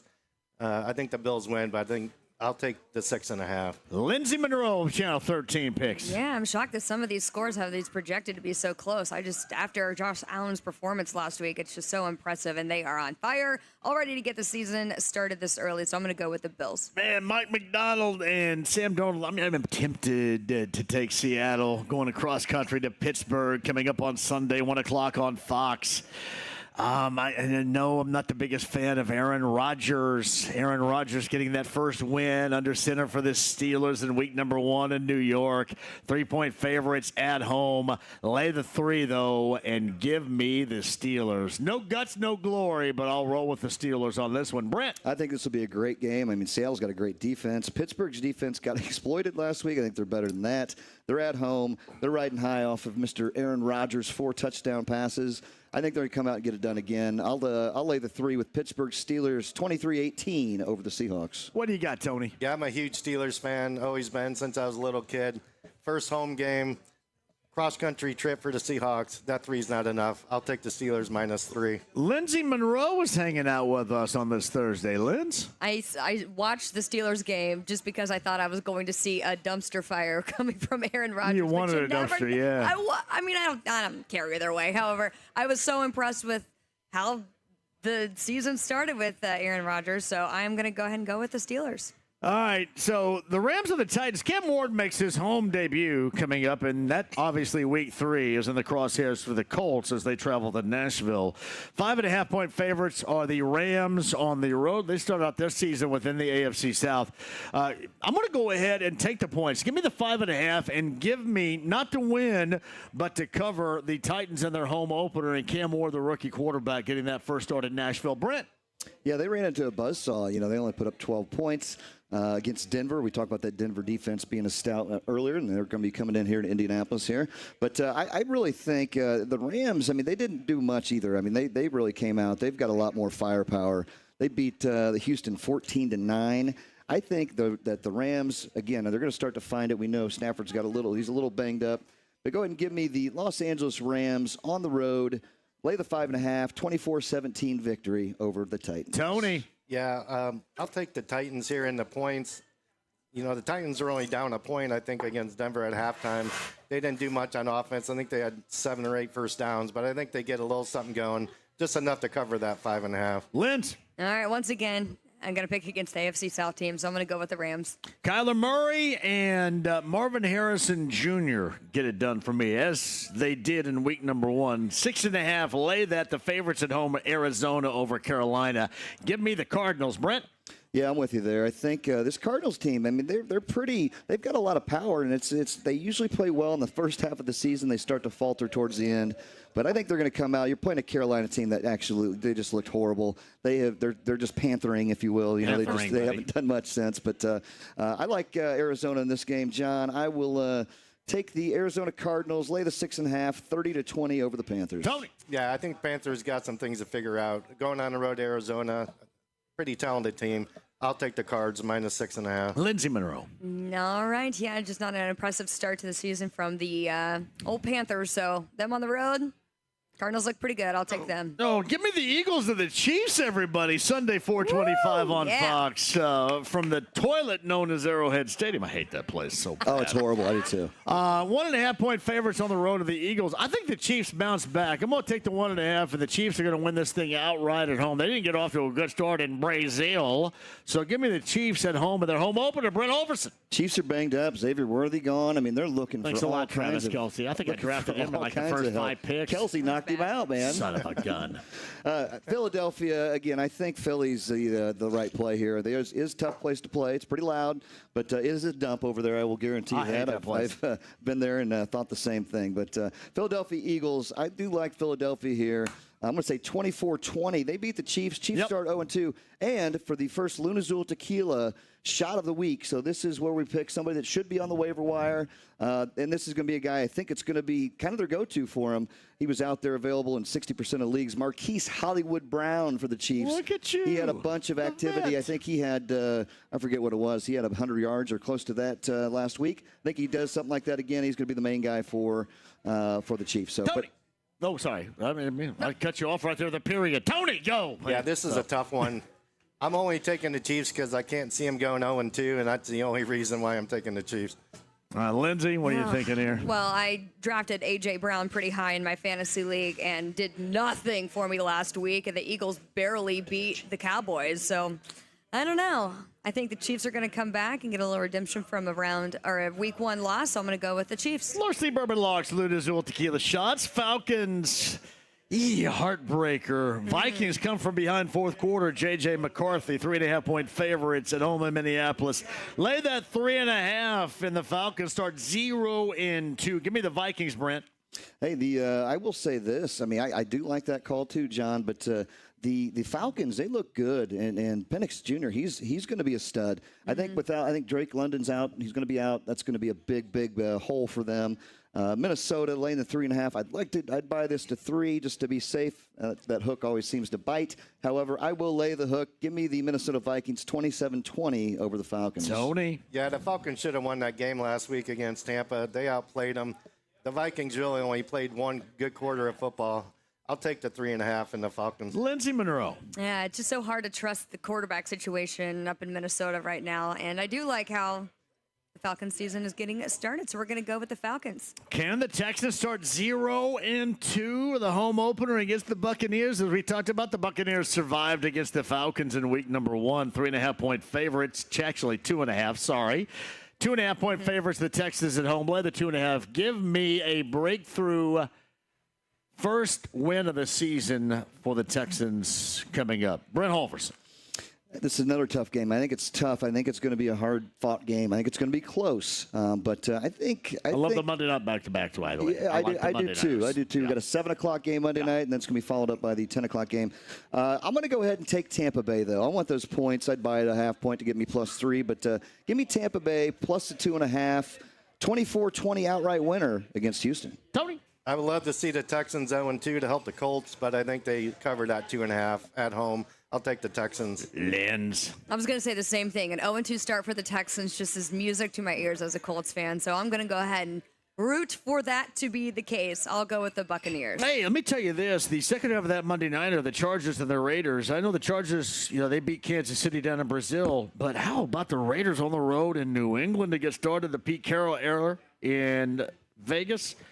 I kind of got me aroused a little bit right there. I got a sports arousal. Go ahead and give me the Raiders on this bad boy. Give me the 3 point, the favorite, the Chargers on the road. Give me the 3, and give me the Raiders in that second Monday nighter, Brent. Yeah, I'm with you on that, too. I think the Raiders get the outright win here. They've got something special going there. That Ashton Genty, he didn't have a great game, but he's going to be a guy. He's going to be a beast out there for him. Geno Smith dropping 362 in the air against New England last week. I think they're going to come back, and again, they're the home dog here. Chargers look good. They look great against Kansas City, but I'm going to go ahead and take the Raiders to win outright. You're going to give me 3 points. I'll take them +3, 24-20, or 24-23. Raiders win. Tony? Yeah, the Raiders' offense looked pretty good on the road. I'll take 3 points at home. I'll take the Raiders. Lids? I just liked how the Chargers played the first week. I mean, everyone thought that the Chiefs were going to win that one, and they didn't. So I like the momentum going into week 2 here. I'm going to go with the Chargers. All right, here we go. Broncos and Colts, 4:05, by the way, coming up on Sunday. It is going to be a great afternoon on Sunday, too, to be at Lucas Oil Stadium. Yes. We know about the Colts across the board, fantastic against Miami. Hey, Denver had 4 turnovers in the opener, and 6 different Denver players had a sack in week 1. So the offense sucked. The defense was really good in that game. Daniel Jones, spectacular. You guys are going to be pissed at me. I am going to go with the Broncos here. That was my thought before the season. I'm going to stick with it. 1.5 point favorites here in Indy. So I'm going to lay the 1.5. Give me the Broncos for the win, 23-20. A lot of defense, and still 20 points is not bad against the Broncos D. I just think the Broncos get it done on Sunday. Brent. I'm going against you here, John. This is the hometown Colts here, my friends. I know it is. They looked great last week. I was very surprised. It was a great, great thing to see. Denver does have a great defense. Bo Nix didn't look great. He's going to come to form. I just don't think it's going to happen yet. I'm going to go ahead, and I think it's going to be a super close game. 24-23, Colts win. Plus the 1.5 means they cover too. Give me the Colts. What do you got, Tony? Yeah, I like the Colts at home in this one. I think it's low scoring, just like JMV said. But at home, I don't love the Broncos offense, and I think the Colts defense holds them pretty tight. I think it's a field goal game, and the Colts win by 3. What do you got, Lindsey Monroe? Bo Nix, he's my quarterback in fantasy. Let me down in a really big way. So it's going to have to be a gigantic comeback this week.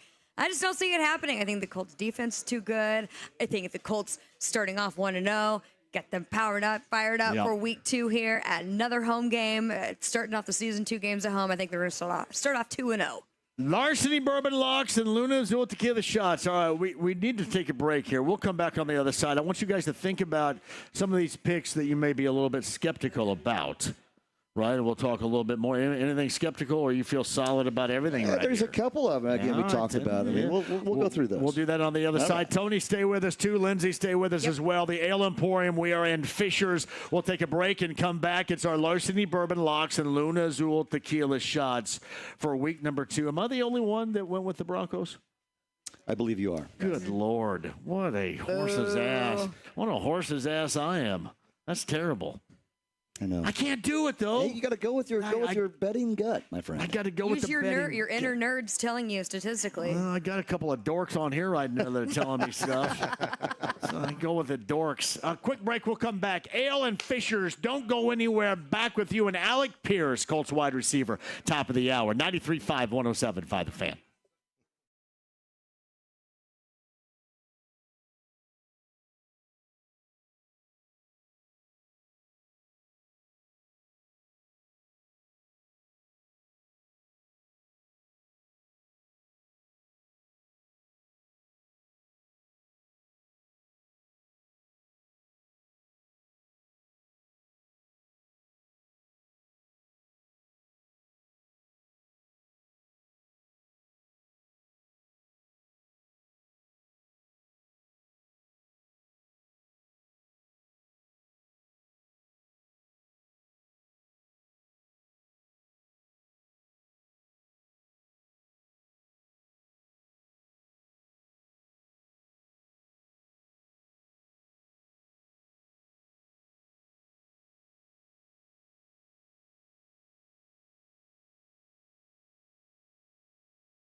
Ride with JMV. Fat, drunk, and stupid is no way to go through life, son. 93.5 and 107.5. The Fan.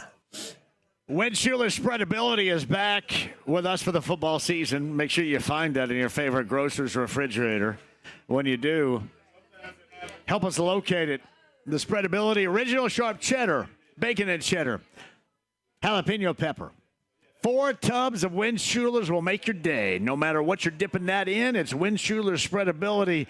Tell us when you find it, the Spreadability of Win Schuler's in your favorite grocer's refrigerator. Ale Emporium, our location. Is this like 116 and some crap? What is this up here? Oleo. 116 and I had 116 right. Because I think, Gary Harris Sr. is like Gary Harris. Just down the road, yeah. You know, Gary Harris, the basketball player, absolutely. right? The NBA player. That's his dad sitting right over there. And it is. That's Gary Harris Sr. right there. What's up, my friend? See, when you see Gary Harris, his son, play basketball, just know that's where he got it from right there. That's it. The man, myth, and legend right there. Yeah. We've been friends for so many years, too. He is one of the best guys of all time. Gary Harris. Hey, shout out to Joey, too. And listen, I know you're nothing without the Joy. There's no doubt about that. So, Gary Harris, Sr. It's Brent Alverson, Heaven Hill Distillery, Lindsay Monroe of Channel 13. Hi, Linz. And my man Tony is here as well from Ale Emporium. We're in Fishers. Tone, how are things going? Things are great. So I did a little homework on break. So yes, you asked about how many pounds of chicken. Oh, yeah. So this location alone did 183,000 pounds of traditional wings, just the bone-in, and 163,000 pounds of boneless wings. So, 370,000 pounds of chicken combined, just out of here. Just out of this location. Wow. Yeah, it's crazy. So it's over 1 million pounds with 3 locations. Yeah, that's easy. Unbelievable. Easy. And that's just astonishing to me. That's a lot of chicken. 3 locations. Yeah. Coming up with 4. Coming up with 4. And then maybe. Now, I'm assuming if that were to happen, that there is going to be a show there, right, too? Tony, let's just say hypothetically, Tony, if it were to happen, there'd be a show there. 100%. The closer to your house, the better. Oh, my God. Hey, I'll invite everybody over afterwards, too, man. We can all get loose at my place. Wow, look at that. What the hell? What the hell, might as well. Hey, Lindsay is back. Lindsay heard us and said, you know what, I got to be a part of this, and stopped in. I was right down the road. I'm like, I was going to go. Don't tell them the real story as to why you stopped right there. So, yeah. Some things are meant to happen, right? Some things are absolutely meant to happen. Hey guys, I mentioned before the break, too, I want to go over with our picks. Anything that you're skeptical about, Brent, we'll start with you. I've got a lot of skepticism here, John. And honestly, I mean, I look at it, and these are games that I probably really won't bet. But so my first skeptical game would be that Cleveland-Baltimore game, 11.5, big fat number. I got to lean the dog there. But, again, Baltimore could come out and blow their doors off. They just got a bad beat last Sunday night. Another game that stands out, that Detroit-Chicago game. Again, this could be a field goal game. So that doesn't help when you're laying 6. That kind of questions me a little bit. The other one would be the Miami-Pats game. Miami looked like dog stuff, and thinking they're going to kind of turn it around. Again, it's early in the season. You just dabble a little bit lightly. The other one, San Francisco and the Saints. The Saints they're at home. That's kind of why I kind of go that route. And then San Fran's banged up. 2 final ones on me would be that Kansas City-Philly game. I think that could go either way. And then as well as the Tampa-Houston game. So there are my 6 question marks right there. Like, you have to pick one or the other, right? And there's some unknowns yet that we need to find out about who's playing. But those are my 6. I know it's a lot. And, again, I'm going to lay off of those and just let those play out, and we'll see. Tony, what do you got over there? Yeah, after week 1, there's a lot of overreactions on teams that look good and teams that look bad. And typically in the NFL, second week, a lot of teams will surprise you based on week 1. So, the first one is the Colts. Comes to mind. I took the Colts. That's going to be a tough game. That was such a must-win, and I think this weekend you're going to see, Tony, why it was a must-win. Yeah, 100%. They haven't won a game like an opening game in, 13 years or so. So they got that monkey off their back, but for them to go 2-0 would be fantastic. So that's a little iffy. Anytime you bet on the Jets against anybody, that's always problematic. So that's one that I'm a little concerned about. And then that Philly game, I just can't see KC going 0-2. That's the only reason why I picked them. But and you want to go with Philly because they do look legit. But I would agree with you on that aspect. Linz, what do you got? I'll do these real quick here. I mean, I'm looking at the games where the two people playing both won their week 1 game. So I'm loving tonight's matchup. The Commanders and Packers, I think that's going to be a really fun game. The Jags and the Bengals, that's going to be a real close one. Obviously, looking at the Colts and the Broncos, I mean, obviously I'm going to go with the Colts, but I think it's going to be a good, tough, fun game to watch. And then this is not the case because the Chiefs lost, but I think the Chiefs and the Eagles are going to be a very highly watched matchup. See, I get somebody that says this here because they're upset because I went with, I shouldn't say upset, that's too strong of a word, but Jay Ryan says, well, I was having a great day until I heard you pick the Broncos. Complete opposite of a sports arousal, more so flaccid than aroused. I think that I don't believe in Denver's offense as much, but their defense I can think can be stifling. If the Colts are able to overcome that, I think you really got something going then. So, I just that was my thought at the beginning of the year before we even started, and that's kind of why I maintained, even with the feeling you had off of week number 1. We'll come back and talk about that even more so on the other side. Ale Emporium, 116 in Oleo, Lindsay Monroe, Channel 13, Brent Halverson, Heaven Hill Distillery, Tony of the Ale Emporium. We are sticking and staying with Alec Pierce, Colts wide receiver, coming up at the top of the hour. Do not miss it. 93.5, 107.5 The Fan.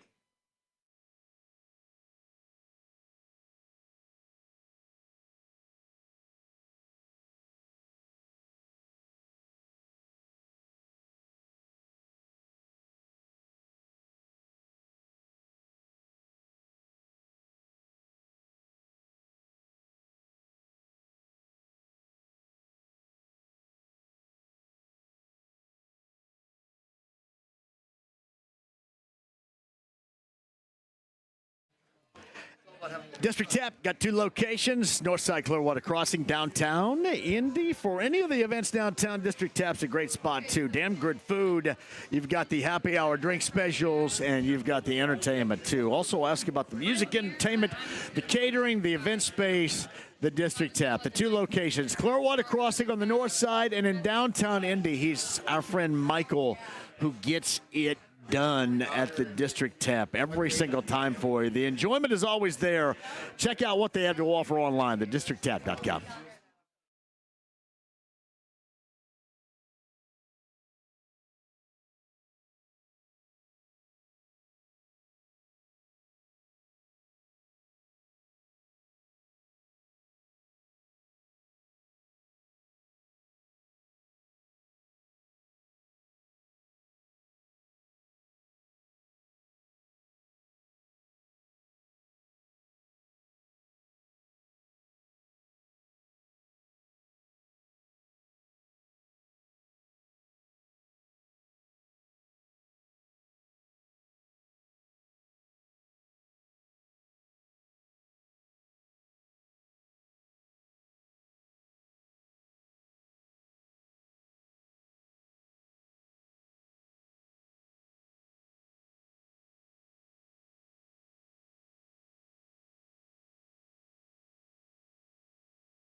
93.5 and 107.5. The Fan. Alec Pierce, top of the hour. One-hit wonder from the 1990s is Mark Morrison, Return of the Mac. Yeah. Nothing but the 90s on B105.7 with me coming up on Saturday night, 6 until midnight. What's your favorite 90s song? We'll go around the room right here. Ale Emporium, we're in Fishers 116 in Oleo with all of our good friends on this Larceny Bourbon Locks and Luna Azul Tequila Shots Thursday. Thank you for joining us. Tony from the Ale is here. Lindsay Monroe of Channel 13 is present and accounted for. Even if it was just a coincidence, that's okay. And Brent Holverson of Heaven Hill Distillery is right here with us, too. Hello, John. Hello, friends. Well, man, what's your favorite 90s song, Brent? Go. Man, that's tough. I really don't even know how to answer that because I'm going to go with the Grateful Dead. That's going to come into, man, top 90 songs. I mean, I would have to go with a Motley Crue song, probably. Motley Crue song, Dr. Feelgood, I think did kind of get into the age when it came 90s a through little there, bit right there. Tony, what do you got from the 1990s? What rings your bell? Well, I like a little heavier music, so probably some Metallica. I can't pinpoint the song. Oh, you're going to go Enter Sandman or something like that, Sad But True. 100%. Yes. There you go. That's Tony with the Metallica take. What do you got over there? I'm just looking at there's so many 90s country. It's just my Good jam. God Literally Almighty. anything. They call me the fireman. Any Joe Diffie song. Who is that? Any the Shania Twain song. Who's the fireman guy that puts out fires? The fireman, and then there's Chattahoochee. Who sings way Alan down, Jackson? way down yonder on the Chattahoochee? It gets hotter than a hoochie coochie. Is that Alan Jackson? Yeah. Oh wait, listen. Garth Brooks is the 1990s. Yes. Boot Scoot Boogie is the Boot 1990s. Scoot, that's Brooks and Dunn. Lord Almighty. Some Toby Keith. So you know. Yes. It's unfortunate I do. I feel bad that I know. The best jams. Go to any bar. Nothing. Like 90s country, you'll never get a reaction, crowd reaction like that. Nothing but the 90s on Saturday, too. 317-239-1070. Give me your favorite 90s tunes or groups. You can get in there as well, and I'll read them off. Hey, Brent, so we did week number 2. We know where we are right now with that. So we talked college football a little bit earlier. There is a story in the NBA I want to bring up, and this is something I talk about all the time, being easy to find. And, Tony, this is a good point for you. Because the NBA is going to be all over the map in their coverage coming up this year. Is that difficult for you guys to make sure you have all the games that everybody wants to see here at the Ale Emporium? Yeah, I mean, I think we're in, we have to subscribe to everything that everyone at home has to join, additional to what you're used to. But, we'll always have everything, so we'll just have to go along. So you have to have everything, right? I mean, you got to have all the streaming services, anything and everything, don't you? Yeah, 100%. NHL, MLB, NBA, wherever it's on, it's going to be on here for sure. I will say this. I understand if you want to make sure you reach the younger generation to grow your fans. But I don't think that you can forget about those that have been there and those that don't want to jack around with going 19 different ways to find your product, Brent. Absolutely. It's tough, right? I mean, you've got to be able to have it out mainstream. And we talked about this a little bit last week. It's to have this, I mean, and hats off to you, Tom. It's tough to stay in front of, too, and know which game's on what. But you've got everything here, and you've got 50 TVs in here that you've got to make sure they're always flashing with sports. It's just, it is. It's tough. We're going to go back to the cable days, right, where we had it all right there in one spot. Now you got to have 19 services to get 19 different games. I think that there has to be, remember the old, the commercial easy button? I think you need an easy button. Staples, right? That's why I always said with our AM signal, it was great. Well, it's past its time, but there are people out there that know you can just hit that button and know what's going to come in. Absolutely. And I think we need an easy button. And I feel like live sports, it's the exception to all of like the streaming rules. Right. Like, you can watch everything in like short little clips online and all these different places. But I think live sports is the thing that people actually still make appointment television for. Yep. They're still going to block that time slot out of their day to sit down and watch something that they're passionate about. And I think if you're going to rely on TikTok or rely on these short little things for highlights, I don't think that's the audience that you really want to cater to. That is Lindsay Monroe, Channel 13, Brent Holverson of Heaven Hill Distillery, and Tony from the Ale Emporium, our location 116 in Oleo. We are in Fishers. Larceny Bourbon Locks, Luna Azul, Tequila Shots, Week 2. They rejoin, and Alec Pierce is going to call us coming up here in the 5 o'clock hour, so sit tight for that. AAA Membership Lounge via YouTube Live, 93.5, 107.5 The Fan.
JMV. Get him a body bag! Yeah! All right. 93.5 and 107.5. The Fan. I'm John, and I'm damn glad you're along for this show today. Thank you for joining us. Gotta love this Tom Petty song, by the way, too. This is my favorite Tom Petty song. Is that wrong? James, well done back there. I love Learning to Fly. Let's go around the room right here. How many times have we seen Tom Petty the late, great Tom Petty in a show? How many times? Probably 8. You've seen Tom Petty 8 times? Probably 8 Well times, done. yeah. That was Lisa's favorite. Mine, too. One of my tops of all time. Lisa. I love Lisa. I remember would take being out Lisa too. being out at Deer Creek when the thunderstorm came in, shut the concert down for a while, and then Tom Petty started just singing a cappella. I mean, it was awesome. Unbelievable. What about you, Tom Petty? Only once, unfortunately. When was it? Do you remember? I mean, it was here. So when was he?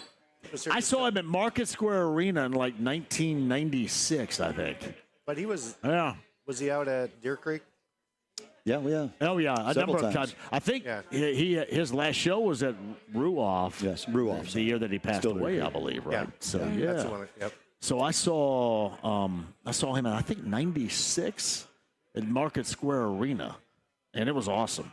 Absolutely. And I wasn't the biggest fan back then, but I thought it was great. It's funny how you more appreciate music like that now. Have you ever seen Tom Petty, Lance? I did. So I was gifted tickets. This is when I lived in Memphis. Okay. He played at the FedEx Forum, and it was in May. So just a couple months before he passed. Oh, wow. I was at that show that May. Well, you got to see him. That's. It was amazing. Yeah. And I was like excited, but it was a Monday night show, so it was kind of weird. You know, I work early morning, so I took a nap. I was kind of tired throughout it. I'm like, yeah, I need to go. Like, it's going to be a big deal. And then, for him to pass just a couple months later, I was so grateful I had that. Favorite Tom Petty song? Oh, I don't know. All of them. All of them? I mean, they are. Brent? Yeah, I mean, you can just go down the list. I don't even know. I know. Yeah. Tony? Running Down a Dream? That's good, man. Full Moon Fever, great album. Learning to Fly, I love. The Waiting from the early 80s It's the hardest with part. the Heartbreakers Yeah. is the hardest part. Absolutely love it. They're all. I mean, you could sit there and name. I mean, is there a bad Tom Petty song? I don't think there is a bad. There Tom Comes My Petty Girl. song. You know, I mean, just keep going. my Just goodness. rattle on. You know? Yeah, it is great stuff. Nothing but the 90s coming up on Saturday night. The JMV Takeovers on B105.7 Ale Emporium. It is our Week 2 Larceny Bourbon Locks and Luna Azul Tequila Shots. Tony is here from the Ale. What you guys got working tonight and this weekend around here, Tony? Well, now that we're into football, which we love, we have our Hoosiers that are hopefully going to come back from another great season from last year. Tomorrow night, too. Friday night football. Against Indiana State. Against Indiana State, The which is 48.5-point favorites. I've not seen the spread, but I'm not shocked by that. It's pretty ugly. But Indiana State is getting paid $550,000 to drive down 46 and play IU. Okay. And that's going to be meaningful for that program because they got nothing. Because they have me as a supporter. Yes. They got 100%. zero. No, they're as poor as me. Yeah. No, we're excited. It's football season. We've been blessed with some local teams doing well, between Purdue basketball doing great the last couple of years, Notre Dame being in the finals last year in football. IU in the playoffs, a big deal here, too. IU in the playoffs, the Pacers making it to the finals. So we've been blessed with incredible local sports. And hopefully the Colts can add on to that this year. Absolutely. You were here for one of the Pacer playoff games, right? I was here before game 1. That's right. Yeah, I was here. And I was getting pissed, too, because they didn't look good. And then, obviously Halliburton hit that game winner at the end. But at the beginning, it was so Pacers. And that's why I think you look back at that season, and even in losing, going the distance in 7 games, it was such a great year. Because not only did you have so much winning and you pushed it to the end, but there was such a high level of drama, game in and game out. And normally they came through, and it was awesome. Yeah. I mean, for us at all the L's, having that incredible run into June, which is typically one of our slower months, them making it all the way to the end of the finals is incredible. Well, it was the same, I think, for everybody, too, because all of a sudden, think about that. They went all the way until June the 22nd. Yeah. So then, I mean, a month later, you start Colts camp. So you bridge the gap around here when normally you don't. You remember June 13th, right? My rehearsal dinner was at the Ale. Yes. For my wedding. Yes, it was. So it was rehearsal dinner at 6. We had rented the private room at the Castleton location, and then we all put our Pacers gear on, and the game tipped off. We were just there the whole night. It was the most magical rehearsal dinner. Oh my God! I wouldn't change it for the world. I'm telling you, it was. There have been teams around here that I love, But that was my favorite team of all time. And I mean team of all time, because that's exactly what it was. And that's still what makes me, I think, a believer in their product once the season gets underway without Halliburton and the defection of Miles Turner, is because I still think they have enough to be competitive in the East with the team, Tony, that they have right now. Oh, I agree. I mean, it was heartbreaking to see what happened at the end of the year last year. It is so us, too. We're like the Indiana injuries. That should be who we are, the Indiana injuries. No. Yeah. Everybody gets injured. Everybody. But to me, it was worth it. Because, I mean, with Tyrese Halliburton, you talk about a badass. That's a badass dude right there, going at it in the fashion in which he did, and then gets injured trying to win it all for people around. It's that is as ballsy to me as it gets as a competitor. Yeah, 100%. I think there's some guys that are going to step up and surprise some people next year for the Pacers in his absence, and I think they're going to surprise some people, even with Halliburton out. And what guts, though, too. I mean, you look back at it, and we all knew kind of what could happen, and to have the urge and the will to go out there and do what he did for the team. You don't worry about yourself, man. You don't worry about yourself. You want to bring it home for everybody else. God, yeah. That's great. And it's tough to swallow this year, right? But like Tony just said, I think we're going to have some people step up. I mean, hey, he's going to be there rooting and ready to rock. So I will always be a Halliburton fan because of just how balls out he went on that. I absolutely agree. And balls out. And then, while I was a big fan of Miles, I don't care so much about the defection, but I care about the words that were said after the defection. Yeah, I mean, it's one thing to leave, but just, shut up. I mean, it's the money. Your dumb ass all the way through there. So that would be great if you understood that a little bit better than clearly you did. Well, on a positive note, how about the Fever, right? I mean, talk about injuries. Well, that's a badass move, too. And then come back and make the too. playoffs. Yeah. I was going to ask you, have you seen the traffic picking up for WNBA games recently since, Caitlin being in town and just the team in general? Absolutely, 100%. We had some guests that were in that wanted to watch the road game where we had to, subscribe to – I'm not sure. I don't know. We were talking about all these new subscriptions you got to have.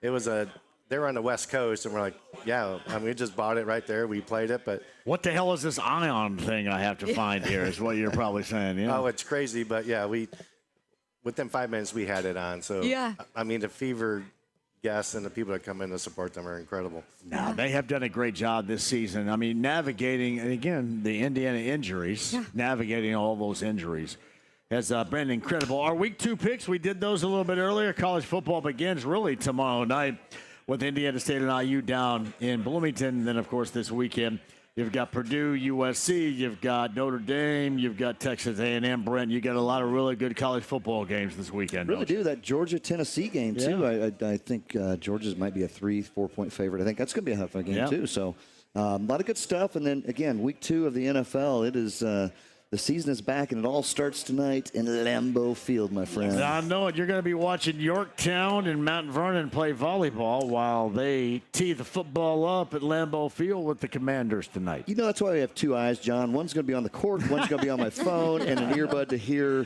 the phone, and then the other ear to hear the what's going on the court. Big game tonight for the Mount I think Vernon that's a hell of a Marauders. Thursday night game, honestly, it too. is. You got Jaden Daniels and Jordan I thought you were talking about Mount Vernon. That's going to be good, too, though. There's no doubt for volleyball. It's going to be a great doubleheader, I will call it, for tonight, my friend. That's that's great. But you look at both. I mean, the Commanders, get it, and then the Packers start out really nice. I mean, one of these two teams – really can start out this season well with a win later on tonight. I think it'll be great. And if you look at, just what Jaden Daniels coming in as a rookie last year did for the Commanders, he's a force to be reckoned with. And with the addition of Deebo Samuel on that team, look what he did last week. I mean, he looks sleek and slimmer than he did last year when he was a 49er, and he had a heck of a game. And Terry McLaurin was kind of held in check last week for the Commanders. So, if the Packers, again, I think with Micah Parsons being on defense and what he is able to do just to make you kind of hustle a little bit more. Now, I will say that Jaden Daniels has a little bit more mobility than Mr. Goff. That's going to be the biggest thing, is to kind of hold that in check. But I think it'll be great, if Jordan Love can kind of, he started a little slow in the beginning of the year and he comes on late. He looked decent last week, and I think if we can build on that, I think it'll be a great game, to be honest. Here's a point we'll make before we get to Alec Pierce coming up in a couple of minutes. If Daniel Jones has another incredibly impactful game, are we going to put him on the MVP watch list? What do you think? I wouldn't say MVP watch list. I would say he's a quarterback, and I mean he's blowing expectations out of the water, and he's a former New York player too. Potential comeback of the year player, I think, is what he might be on the list. He's a quarterback, though. That's different, though. It is, but look what he's doing that he couldn't do in New York, and look in New York, it's just a train wreck, right? So, I mean, the Colts again. It was really it was exciting, number one, to see, but it was. It just kind of made you turn your head a little bit, go, wow. He put up numbers where they said, broke records. This hasn't been done since Otto Graham. I mean, God dang, that's a big damn deal there. That's a pretty big deal. You're right. That's a big deal, Linz. Well, we want him to be the perfect good, right? Like, because if he's good, we don't want him to leave. But, you want him to be like that perfect, let's maybe not set records every week, but let's come out and give a good performance. And maybe this is, he had something to prove week one, and now he's proved it. Now it's like, okay, is this a sustainable way to play? That's a big question there. That's a big question. Could he be the Sam Darnold of last year, right? Like, look what Sam Darnold came from nowhere. He can all dream. Hey, it'd be great for the town. All right, tell you what, let me talk right now. I think we got it going on the Andy Moore Automotive Group hotline. He's going to be a part of it coming up on Sunday. Broncos and the Colts. Remember, too, Bullseye Event Center, they open the doors coming up at 1 o'clock on Sunday, so you can watch those early afternoon Week 2 matchups. The Broncos and the Colts coming up at about 4:05. And joining us now, Colts wide receiver Alec Pierce on the Andy Moore Automotive Group hotline. Hey, Alec, thank you for the time. How are you? Good, how are you? Thanks for having me. Well, fantastic to have you on this particular Thursday, coming off a win as you guys are. Hey, in preparation for the Broncos on Sunday, how familiar, or I guess how much of the same defensively do they represent to what you went through and played through last December in Denver?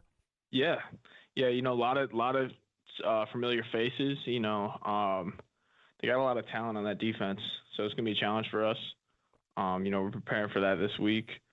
But yeah, no, it's nice to play somebody you played pretty recently, kind of have similar, kind of know what's going on and stuff like that. You don't have to dig too deep to remember it. So, hey, Alec, do they do anything that, like an example of some things they do that maybe not everybody else does defensively on your schedule against you guys? The Broncos? Yeah, I wouldn't say so. I think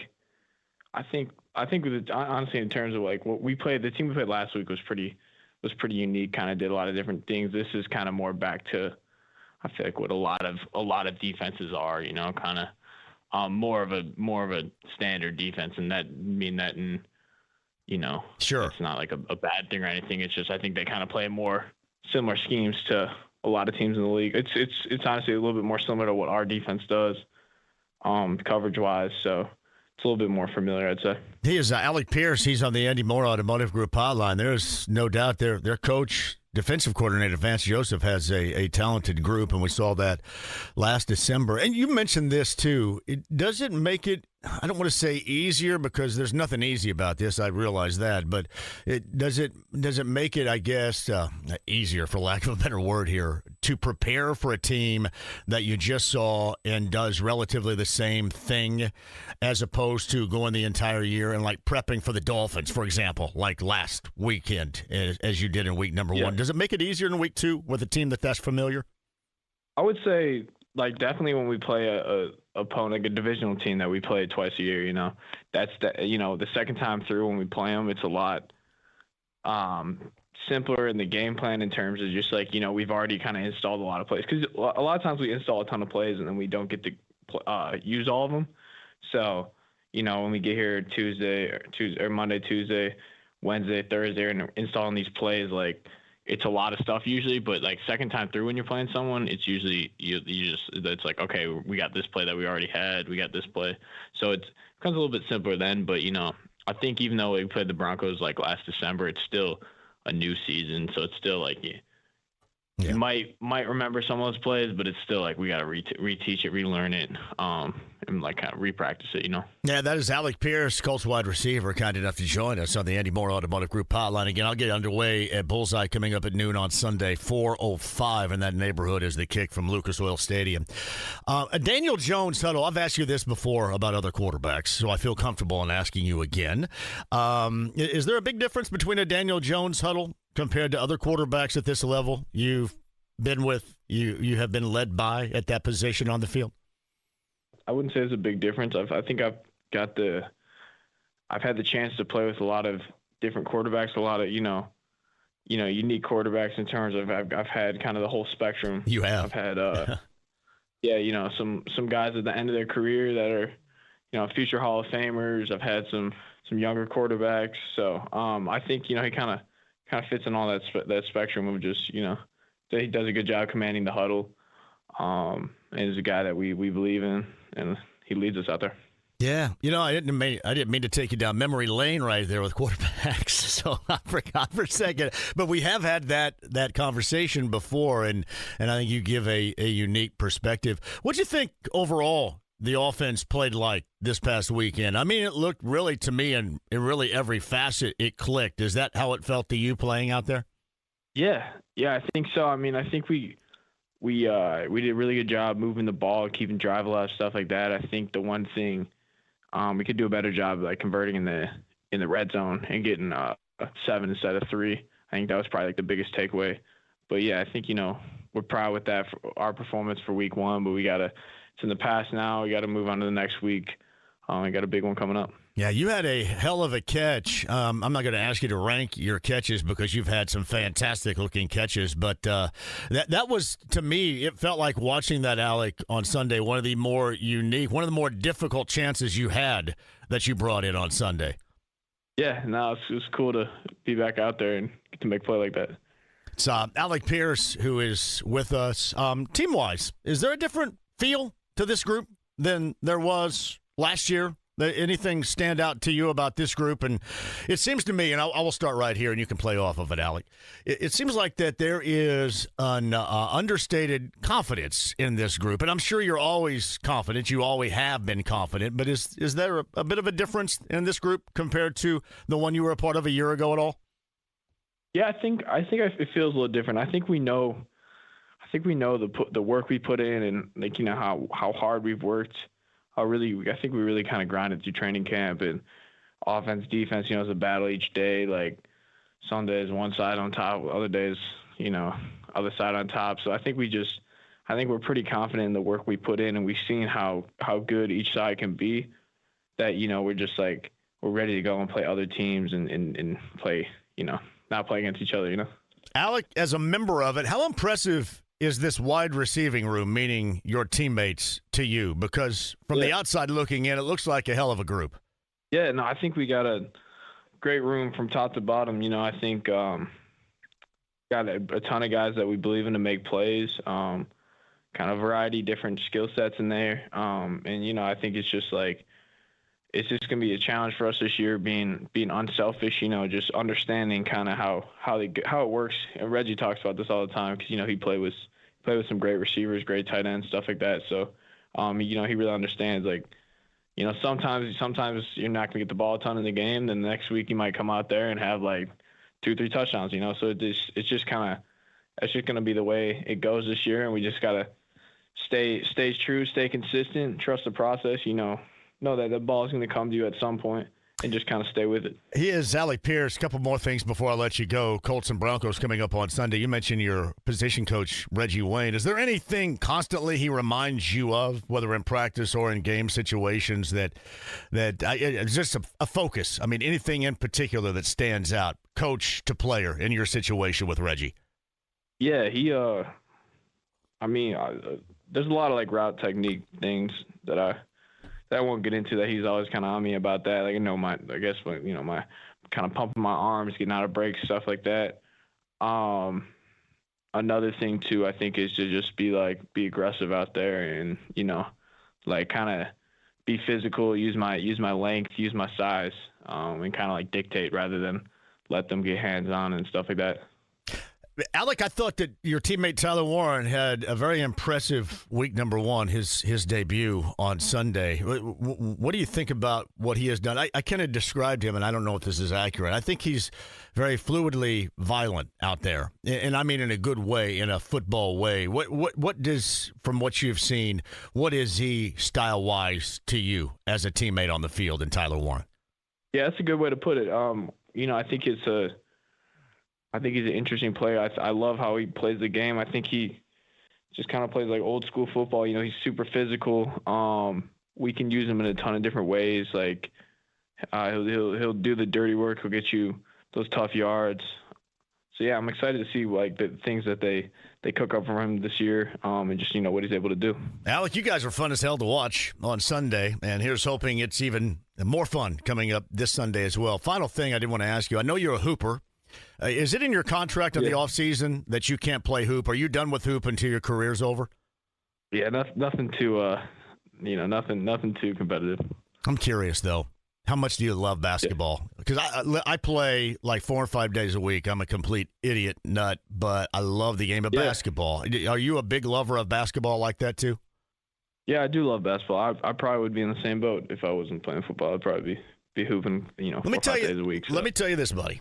One of these days, and you're going to have one incredible career with championships and trophies and all that. But when you're done, we're hooping. You're getting the invite out to this group at Southport High School on a Sunday morning, and you're going to come out and you're going to hoop with us, and you're going to have a blast, man. You're going to stir the echoes of the old school love for basketball. Okay, one of these days. Yeah. McAfee's played before. Dwayne Allen, the former tight end, has played before. So we're going to put you in that club one of these days, provided I'm still here. And hopefully that's the case because you're going to have a long-ass career. But provided I'm still here, you're going to play, okay? Yeah, let's do it. All right, buddy. Hey, have a great weekend. Always great to talk to you on this show, man. Congratulations on the Week 1 win, and go get them against the Broncos Sunday, Alec. All right, thank you. Appreciate it. You got it. Alec Pierce right there, the Andy Moore Automotive Group hotline. I try to make sure we have numbers.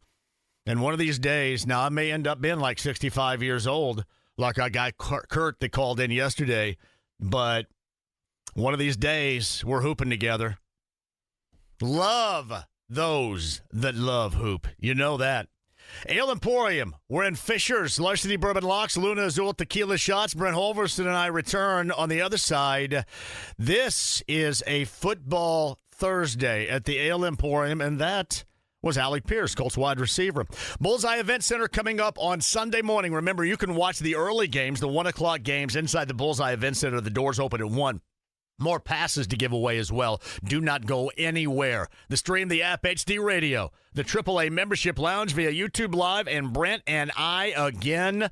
That's coming up next. 93.5, 107.5 The Fan.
The Ride with JMV. I am the cream, yeah. The cream of the crop.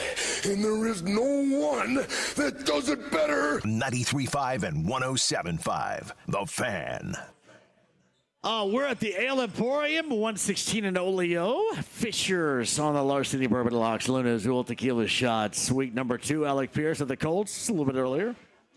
Podcast, 1075thefan.com. Coach's Tavern downtown tomorrow. Brent Halverson, our good friend Tommy S., will host us on a Bud Light Blue Friday. We'll have Broncos and Colts tickets to give away. And much like we have the Larceny Bourbon Locks and Luna Azul Tequila Shots gear for the first time here, we're going to have Bud Light Blue Friday gear coming up tomorrow with Tommy S. and Coach's Tavern downtown. That's awesome. Tommy S., great Love guy. Tommy Can't S. wait. We'll have a Larceny Lock Losel shot coming up at the end of October, I believe, down there. But, yeah, the new gear you speak of, that's sexy. Well, tell everybody about it, too. You got to get some new gear. Got to get some new gear, so come on out and join us here. We'll be here for another half hour plus or so. We've got some great gear here at the Ale Emporium in Fishers, as well as some wonderful Ale Emporium gear that's available all throughout the year. Come on down and check that out. But we got these new shirts, long sleeve for the fall, John. That looks pretty sexy. Little Larceny Lock I'm Losel going to shot. look good in that medium over there. Let me tell you that, buddy. You might need a shamal, my friend. You're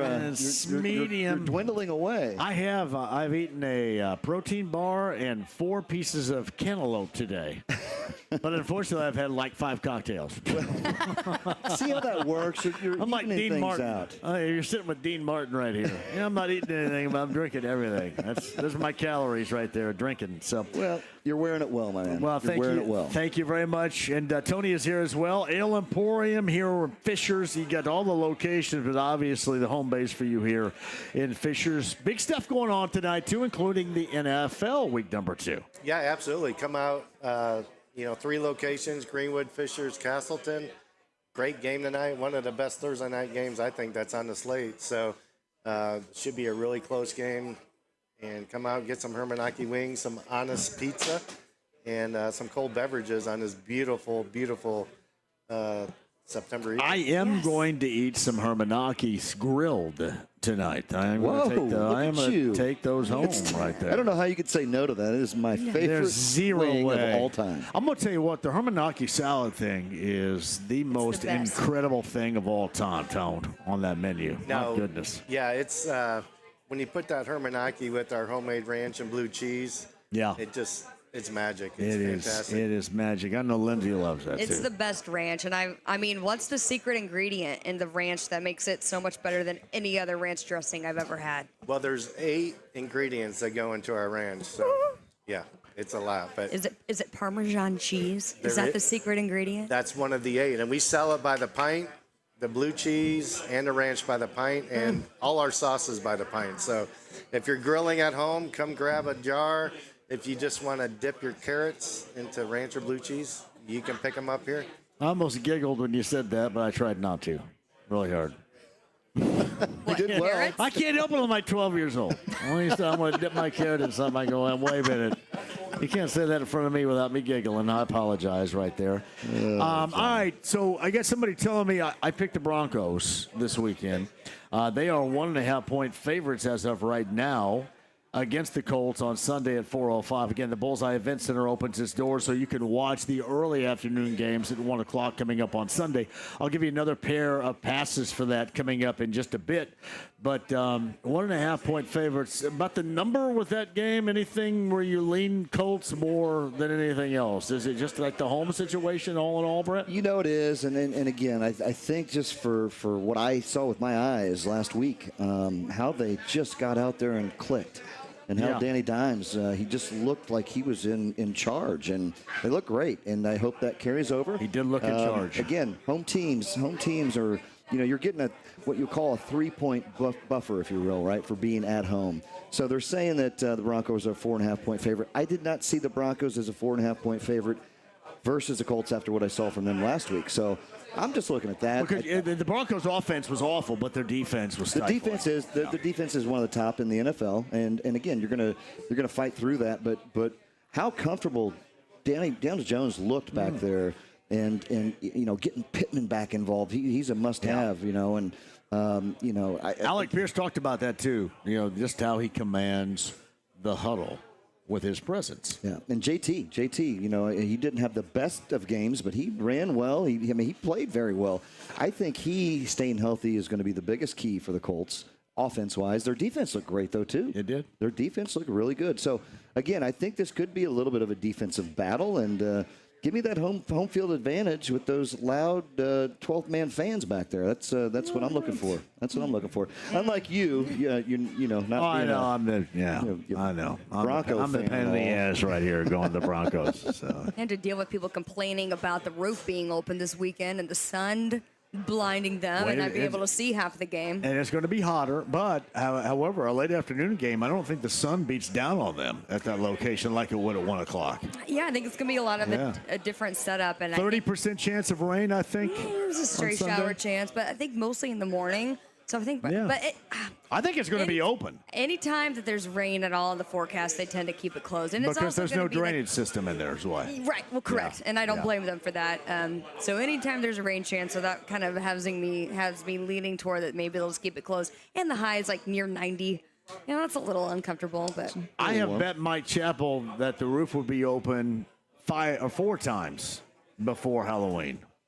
And you better hope it's open this weekend. Well, it's really, for me, the whole winning the bet hinges on it being open. And I just thought late afternoon, the shadows are going to be much less. Sun angle will be lower. Yeah, so I'm thinking maybe it's going to be open on Sunday. What do they say? How long does it take to get fully open? Is it 90 minutes? Is that right? No, I thought it was like 14. Yeah, they just can't have it open because of you have to have it open before the game. You have to establish whether or not it's going to be open. Yeah, they won't do it anywhere close to like if people are coming in. So my whole question, I've heard it was a little bit longer than that, but if it's 14, that's fine. I just if they can get the weather, if there is weather in the morning, right, get that out of the way. Yeah. Have enough time to announce it, to open it, to fully get open and ready. 9 to 11 minutes is what the Google said. Oh wow, the Google knows Linz all. is right though. Normally, if there's any rain in the forecast, they don't jack with it. Yeah, and it says 90 minutes to make the call. That's what I'm 90 going minutes by. Okay, ahead all right. of the There was fans coming something in. there. True story, right? Yeah, interesting. Look at that. We all put it together, right? The power Nailed of it. Google. We're like AI over here. 239-1070. Hey, James, is Ed still available for conversation right here? Yes, he is. Hello, Ed. Talk to us, buddy. Hey, JMV, this is Ed from Cicero. Ed and Cicero. Hello. Good to hear from you. So I saw Tom Petty at the IUPUI tennis courts back in the 80s. Wow. That would have been awesome. awesome. Let me tell you this, Ed. That is a missing piece because there were a lot of fantastic shows there back I in saw the Huey 80s. Lewis. I saw Moody Blues there. So you play 2-on-2 full court. Big damn deal. Yeah, I play 2-on-2 full court. I would. You're a master. You want to know why though? Because I ran cross love it country. because I ran cross country. I love basketball too. I love basketball. But to man, me, I think to me, when you play full court, 3-on-3 or 2-on-2, what it does, I think it maximizes exactly what you can do defensively because you're not going to have any You don't help. play defense. It's going to be you against somebody else. I know, but it's going to be you against somebody else. I think it ups the challenge, and the challenge is what I like. How many times the ball go out of bounds you can't get to? Oh, man. Well, hell, I mean, if you're hitting shots, it rarely goes out of bounds. Well, you're a pretty good ball player, I guess. All right, I just want to let you know about the IUPUI tennis courts. Yeah. So rock on. Ed, thank Go you Colts. very much, man. Yeah, thank you for the call. I love it when we play 3-on-3 full or 2-on-2 full because I think it maximizes the competitive fire. Just people don't like it because they think you got to run all over the place. You don't have to run all over the place. You just got to run a little bit, and I enjoy that a great deal. Nobody else really enjoys it as much as I do. It's a lot of running. And that's a shout out to Bart Barnheiser, who is the father of Brooks Barnheiser, who got drafted by the Oklahoma City Thunder in the June NBA draft. He was always a huge advocate of full court 2-on-2 or 3-on-3. He would never play half court anything, and that's kind of where my love of that began. Not a lot of people like it like we do. Like very few people like it like we do. But I know this to be true, Tony. Everybody loves the Ale Emporium here in Fishers, especially on a Thursday night with the NFL. Oh, I mean, fantastic matchup. The weather is fantastic. This big patio out here, we're dog friendly. We got dog bowls with Tito's logos on them. I mean, come out and well, I'm sorry. Yeah. Yeah. Oops. Well, but yeah, no. I mean, next piece of merch. Note to self. Get some Dog new bowls dog bowls. with Larceny bourbon. I skipped over Or that. Deep Eddy vodka. Or Deep Eddy. but no, just a great evening. Come out. We have a big patio.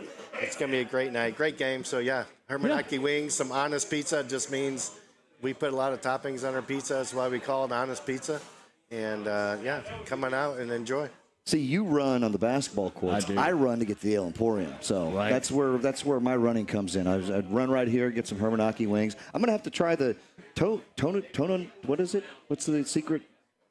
Toninakis? Todinakis. Todinakis. I'm going to have to try the Todinakis. Might be a mad rush. Would you guys for make the Todinakis for me tonight, too? Absolutely. Yeah, I'm going to order the Todinakis. Yeah, it's a great mix. Well, my kid my kid Blake not only loves the Todinakis, but he loves the gear. He has an ale hat that he wears constantly. It's got the little state of Indiana on the side of it. Wears it constantly right there. So I can't wait to give him that. Huge fan of the Ale Emporium.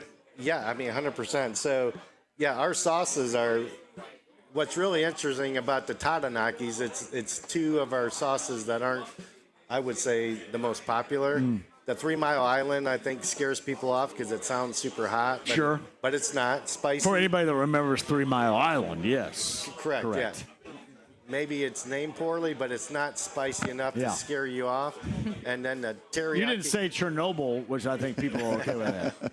And then you mix it with the teriyaki garlic, which is an underrated sauce. Those two combined are fantastic together. That's a true story, That's right? awesome. I got to try those. It's Tony here with our good friends at the Ale Emporium. We'll take a quick break and we'll come back. I think we have 50 in betting, 50 in dining for the Harrah's Hoosier Park Racing and Casino in Anderson. Okay. I know you got a bail too. You're not on TV tomorrow? I'm off. I'm back Saturday. We got a big doubleheader on WTHR. Yes. Coming up this weekend, but I've got to get to the post office. I got to get this they're probably laptop overnight. closed. Did you look? Are they open till 6? I go to the postal annex, and they're open till 6:30. Ooh, look at that. The awesome Lindsay Monroe Good to here see you, is Lindsay. back from Thanks for Channel coming out. 13 WTHR joining us today. 50 in betting, 50 in dining, the Harrah's Hoosier Park Race of the Day. Somebody is going to win it. Do you have your horse? Here we go. James Rowlett, the Harrah's Hoosier Park Race of the Day.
With JMV. He's my best friend. He's my pal. He's my homeboy, my rotten soldier. He's my sweet cheese, my good time boy. 93.5 and 107.5. The Fan. Oh, Toby Shields Bell. Captain Russ. Harris Hoosier Park race of the day. $32 on a $2 bet. Hey, by the way, this song playing right now released on this date, actually yesterday, back in 1991. True story. $32, $2 bet, $2 exacta was 95.80, 50-cent trifecta, 109.30. Your Harris Hoosier Park race of the day. Do it again tomorrow. Tony Renz, Brent Halverson, Harris Hoosier Park Racing and Casino in Anderson. We've got racing going on now through November. 50 and betting, 50 and dining can be won again tomorrow. It is your Harris Hoosier Park race of the day. We need to get a Tony Renz date back on the books, man. Yes, we do, I miss Tony Renz. I haven't seen him for a minute. And do you remember we used to bounce back and forth from the locations? That was glorious. During COVID, too, right? We were at every casino every week. I did a show with a plastic We had the shield. We had the shield. I had to sit on the other side of you. Yeah. That was the most ridiculous thing of all time. It was weird. It was, but if it was a way to get us out, I was cool with it. It was. But it still now really seems dumb as hell. I got to gaze longly into your eyes from across that shield, which was awesome. I felt like I was at the post office or something where Lindsay's going right now. I did too. No, that was fun, though. And then, again, great properties. I mean, we bounced from the Anderson location to the Shelbyville location to the downtown location, and we did that throughout the entire COVID year, I believe, right? I just think about going to the Shelbyville location or Fairland and going through the country because I love this time of year as we get a little bit deeper into October because it's harvest time. And you know this from being from Jackson County, rural Jackson County as well. So many farmers out there. I always think it's extra special when you get to see them do what they do during harvest time. And shout out to our farmers out there because we love you. Love the farmers. Always have and always will. Love Gary Harris. Thanks for coming out, my friend. That's Gary Harris Sr. That's right there. His son's a Milwaukee Buck, everybody. Gary Harris Jr. would be his son. I hope he's a Packer fan now. Is that right, Gary? Is Junior a Packer fan? I think he's going to be. He was thinking about being up there later on. Go Pack, go, man. I love it. I love it. I love it. But yeah, that's outstanding. Yeah, Gary Harris Jr. is going to be a teammate of Miles Turner and Giannis Antetokounmpo. Such a stud, too. Such a stud. He's such a good dude, too. There's no doubt it about doesn't that. fall far from the tree, right? You can tell. That's it. That's it. I give all credit to Joy. I don't give too much Well, credit yeah, to Gary, that's probably shout a out good to point. Joy. Joy gets it all done right there. Hey, what do you got going on, Tony, this weekend? Not only tonight, but Friday, Saturday, and Sunday coming up here at the Ale and Fishers, buddy. Yeah, all three locations have live music on Friday. Not on Saturday due to college football because there's some primetime games. Sure thing. Notre Dame and A&M on Saturday night, so the sound will be on those big games. But we have live music here in Fishers, live music in Castleton, live music down in Greenwood. And then we're just hoping that one of these days in Bargersville. Maybe one day in Bargersville. We have the Hoosiers tomorrow night playing Indiana State, which is an unusual Friday night kickoff, but we'll take it. And then you got the Boilermakers playing USC. Yep. Interesting. And then the Colts are going to go 2-0 on Sunday. So. I like that call. Purdue's going to get that gauge of where they are right now. Off to a 2-0 start with Barry Odom and his era on Saturday. IU is going to wait a week, and then they get Illinois, which is going to be one of the hotter tickets we have seen in Bloomington in a long time, a week from Saturday. That's going to be huge. It's going to be big. And again, you know what's cool? So I was in Bloomington last Monday, watching Monday Night Football, and the anticipation of the Friday Night Lights game is big. I mean, there's so many people talking about that for tomorrow night down in Bloomington. Bloomington North and Bloomington South on high school, they play tomorrow night too. So you got that, and you got IU and Indiana State. Going to be tough, and Tony's got a couple kids over there, right? I do. Yeah, my daughter's there in her second year of law school, and my son's a senior. Trying to get them off the payroll as quickly as possible, but still have a little bit of time left. You make it down to Bloomington often? Absolutely, I love Bloomington. Yeah, I do. I grew up an IU fan. I always pretended I was Isaiah Thomas in my basement with a little Papa shot. Yeah. So big Hoosier fan, and are you from Bloomington? I am not. I'm from. See, that's where I hung out. I was from a little southwest of Bloomington, but no, that's where we hung out. Where are you from? I'm from the region, Portage. Okay, Indiana. all right. Oh, all that's right. okay. A little bit further We north. like you anyway. Yeah. Hey, Win Schuler Spreadability is back for the 2025 football season. Make sure you find that in your favorite grocer's refrigerator. Original sharp cheddar, bacon and cheddar, and jalapeno pepper.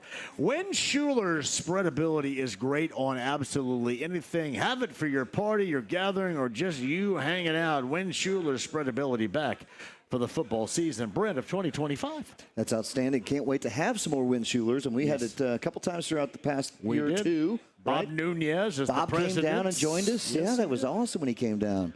But hey, next week, excuse me, John, we will have our Week 3 edition of the Larceny Locks and Luna Azul Tequila Shots at the District Tap in Castleton. Shout out to Michael. Michael's going to be hanging with us. Michael will hopefully be there Is and join Michael us. going to make picks? I hope he does. He wasn't last year when we were there, but hopefully he'll be there this year. We'll get some picks out of Michael. Love Michael, man. Great spot. And, we'll be in Castleton location there next Thursday. Big show. I'm going to have to be. I've got a Southern Glazers has a trade show over at the Indianapolis Marriott North, and we're going to be there. I'm going to jump right over into the show. And I've got our. You want me to go and hang out with you? I would love that. It'd be awesome, man. And we've got Can I present the product to everybody? We've got our new AVP coming in from Dallas. He will be at the show, so come on out and join us there Thursday. We're gonna have some fun, and we're gonna be able to talk about hopefully a very successful week of picks by all of us here at the Ale here in Fishers. Fun as hell. Hey, tomorrow, Tommy S. That's Tom Sutton at Coach's Tavern downtown. Hey, you guys got to get down there tomorrow. I have Broncos Colts tickets to give away with Zinc and Bud Light, a Bud Light Blue Friday. And we have Bud Light gear, much like we have Larceny Bourbon Locks and Luna Azul Tequila Shots gear to give away here. And that's, I'm still kind of blown away that you brought these sexy shirts in here. Yeah. That's pretty special right there. Showing a little Larceny Locks, little shots, got a little JMV Holvey on there. Great gear. I love it, man. That's long sleeve there. Now, the short sleeve variety with Bud Light and me tomorrow, but we'll have those to hand out, and maybe you can win Broncos and Colts tickets with Tommy S. and I coming up tomorrow. Let me ask you a question, John. Would you take an extra large these days, like one of those shirts? Would that be like a sleeping bag for you? It would be a sleeping bag. It would be a I'm sleeping gonna have bag? All right. medium. You can stay warm then as the chilly fall comes I've in. got to have as small, as tight, and as douchey as possible. I have transformed into slightly douche. You've had your chance. I can't help it. You had some good shopping over the Goodwill. I went to across the Goodwill. parking lot here. I got some new gear. You know, they've got so I live Geist area just down the road here, but there's a new Goodwill getting ready to open up right across from my place. So I'll be hitting that place up here soon. I'll get you on the VIP list there to get you the first right of refusal. I bought this shirt there, this polo shirt there, this Ralph Lauren shirt, and I'm sure it's from the same dude because they both fit the same. I was hoping I would come here today and somebody would say, that's my shirt. I gave that up a couple of months ago. I said, thanks, man. I need it. Well, you look good, man. You look good. I love it. I feel absolutely great. And a shout out to Premier Weight Loss for doing that, too. And Premier Weight Loss has that great deal in September. So, I feel good playing a little hoop, having some fun, and football season with the Commanders and the Packers starting week number 2 later on tonight, Brent. Go, Pack, go. I'm looking forward to watching that on my phone for the first half and then hopefully getting out to see a little bit more of that second half after hopeful Mount Vernon Marauder W in Yorktown, which has been ever eluding for quite a few years now. So we'll see how that all comes together. Tell Brent good luck in volleyball, but tomorrow Mount Vernon getting torched by New Pal in football. New Pal JR right there. That's football he's talking about. New Pal JR, appreciate the shout out for the Mount Vernon football's girls. Got an O for right now, don't they? Yeah, I believe they might have, but let's talk volleyball right now, right? 12-1, number 6 in the state right now. And again, Tony, thank you for having us. Yeah, and so it's Mud Sock Week here in Fishers. Right. That's right. HSC versus Fishers and all the fall sports have been happening all week. Obviously, tomorrow, the big game, Friday night, the two teams playing, obviously, a huge football game, 2 great teams. So good luck to both teams, and let's have a great Mud Sock Week, and let's go. Tony, let's go cook up some Tatanakis right here. Let's do that. Tony, thank you for everything. Let's do it right now. Yeah, thank you, my friend. Brent, Appreciate all thank you do. as well. John, always a pleasure, my man. Dev, the on-site engineer, Chad and Isabella from the promotions department, James back in the studio, and Alec Pierce of the Colts for joining us, too. Bud Light Blue Friday. We've got Broncos Colts tickets at Coach's downtown. We start at 3. Do not miss a second tomorrow. Have a great night.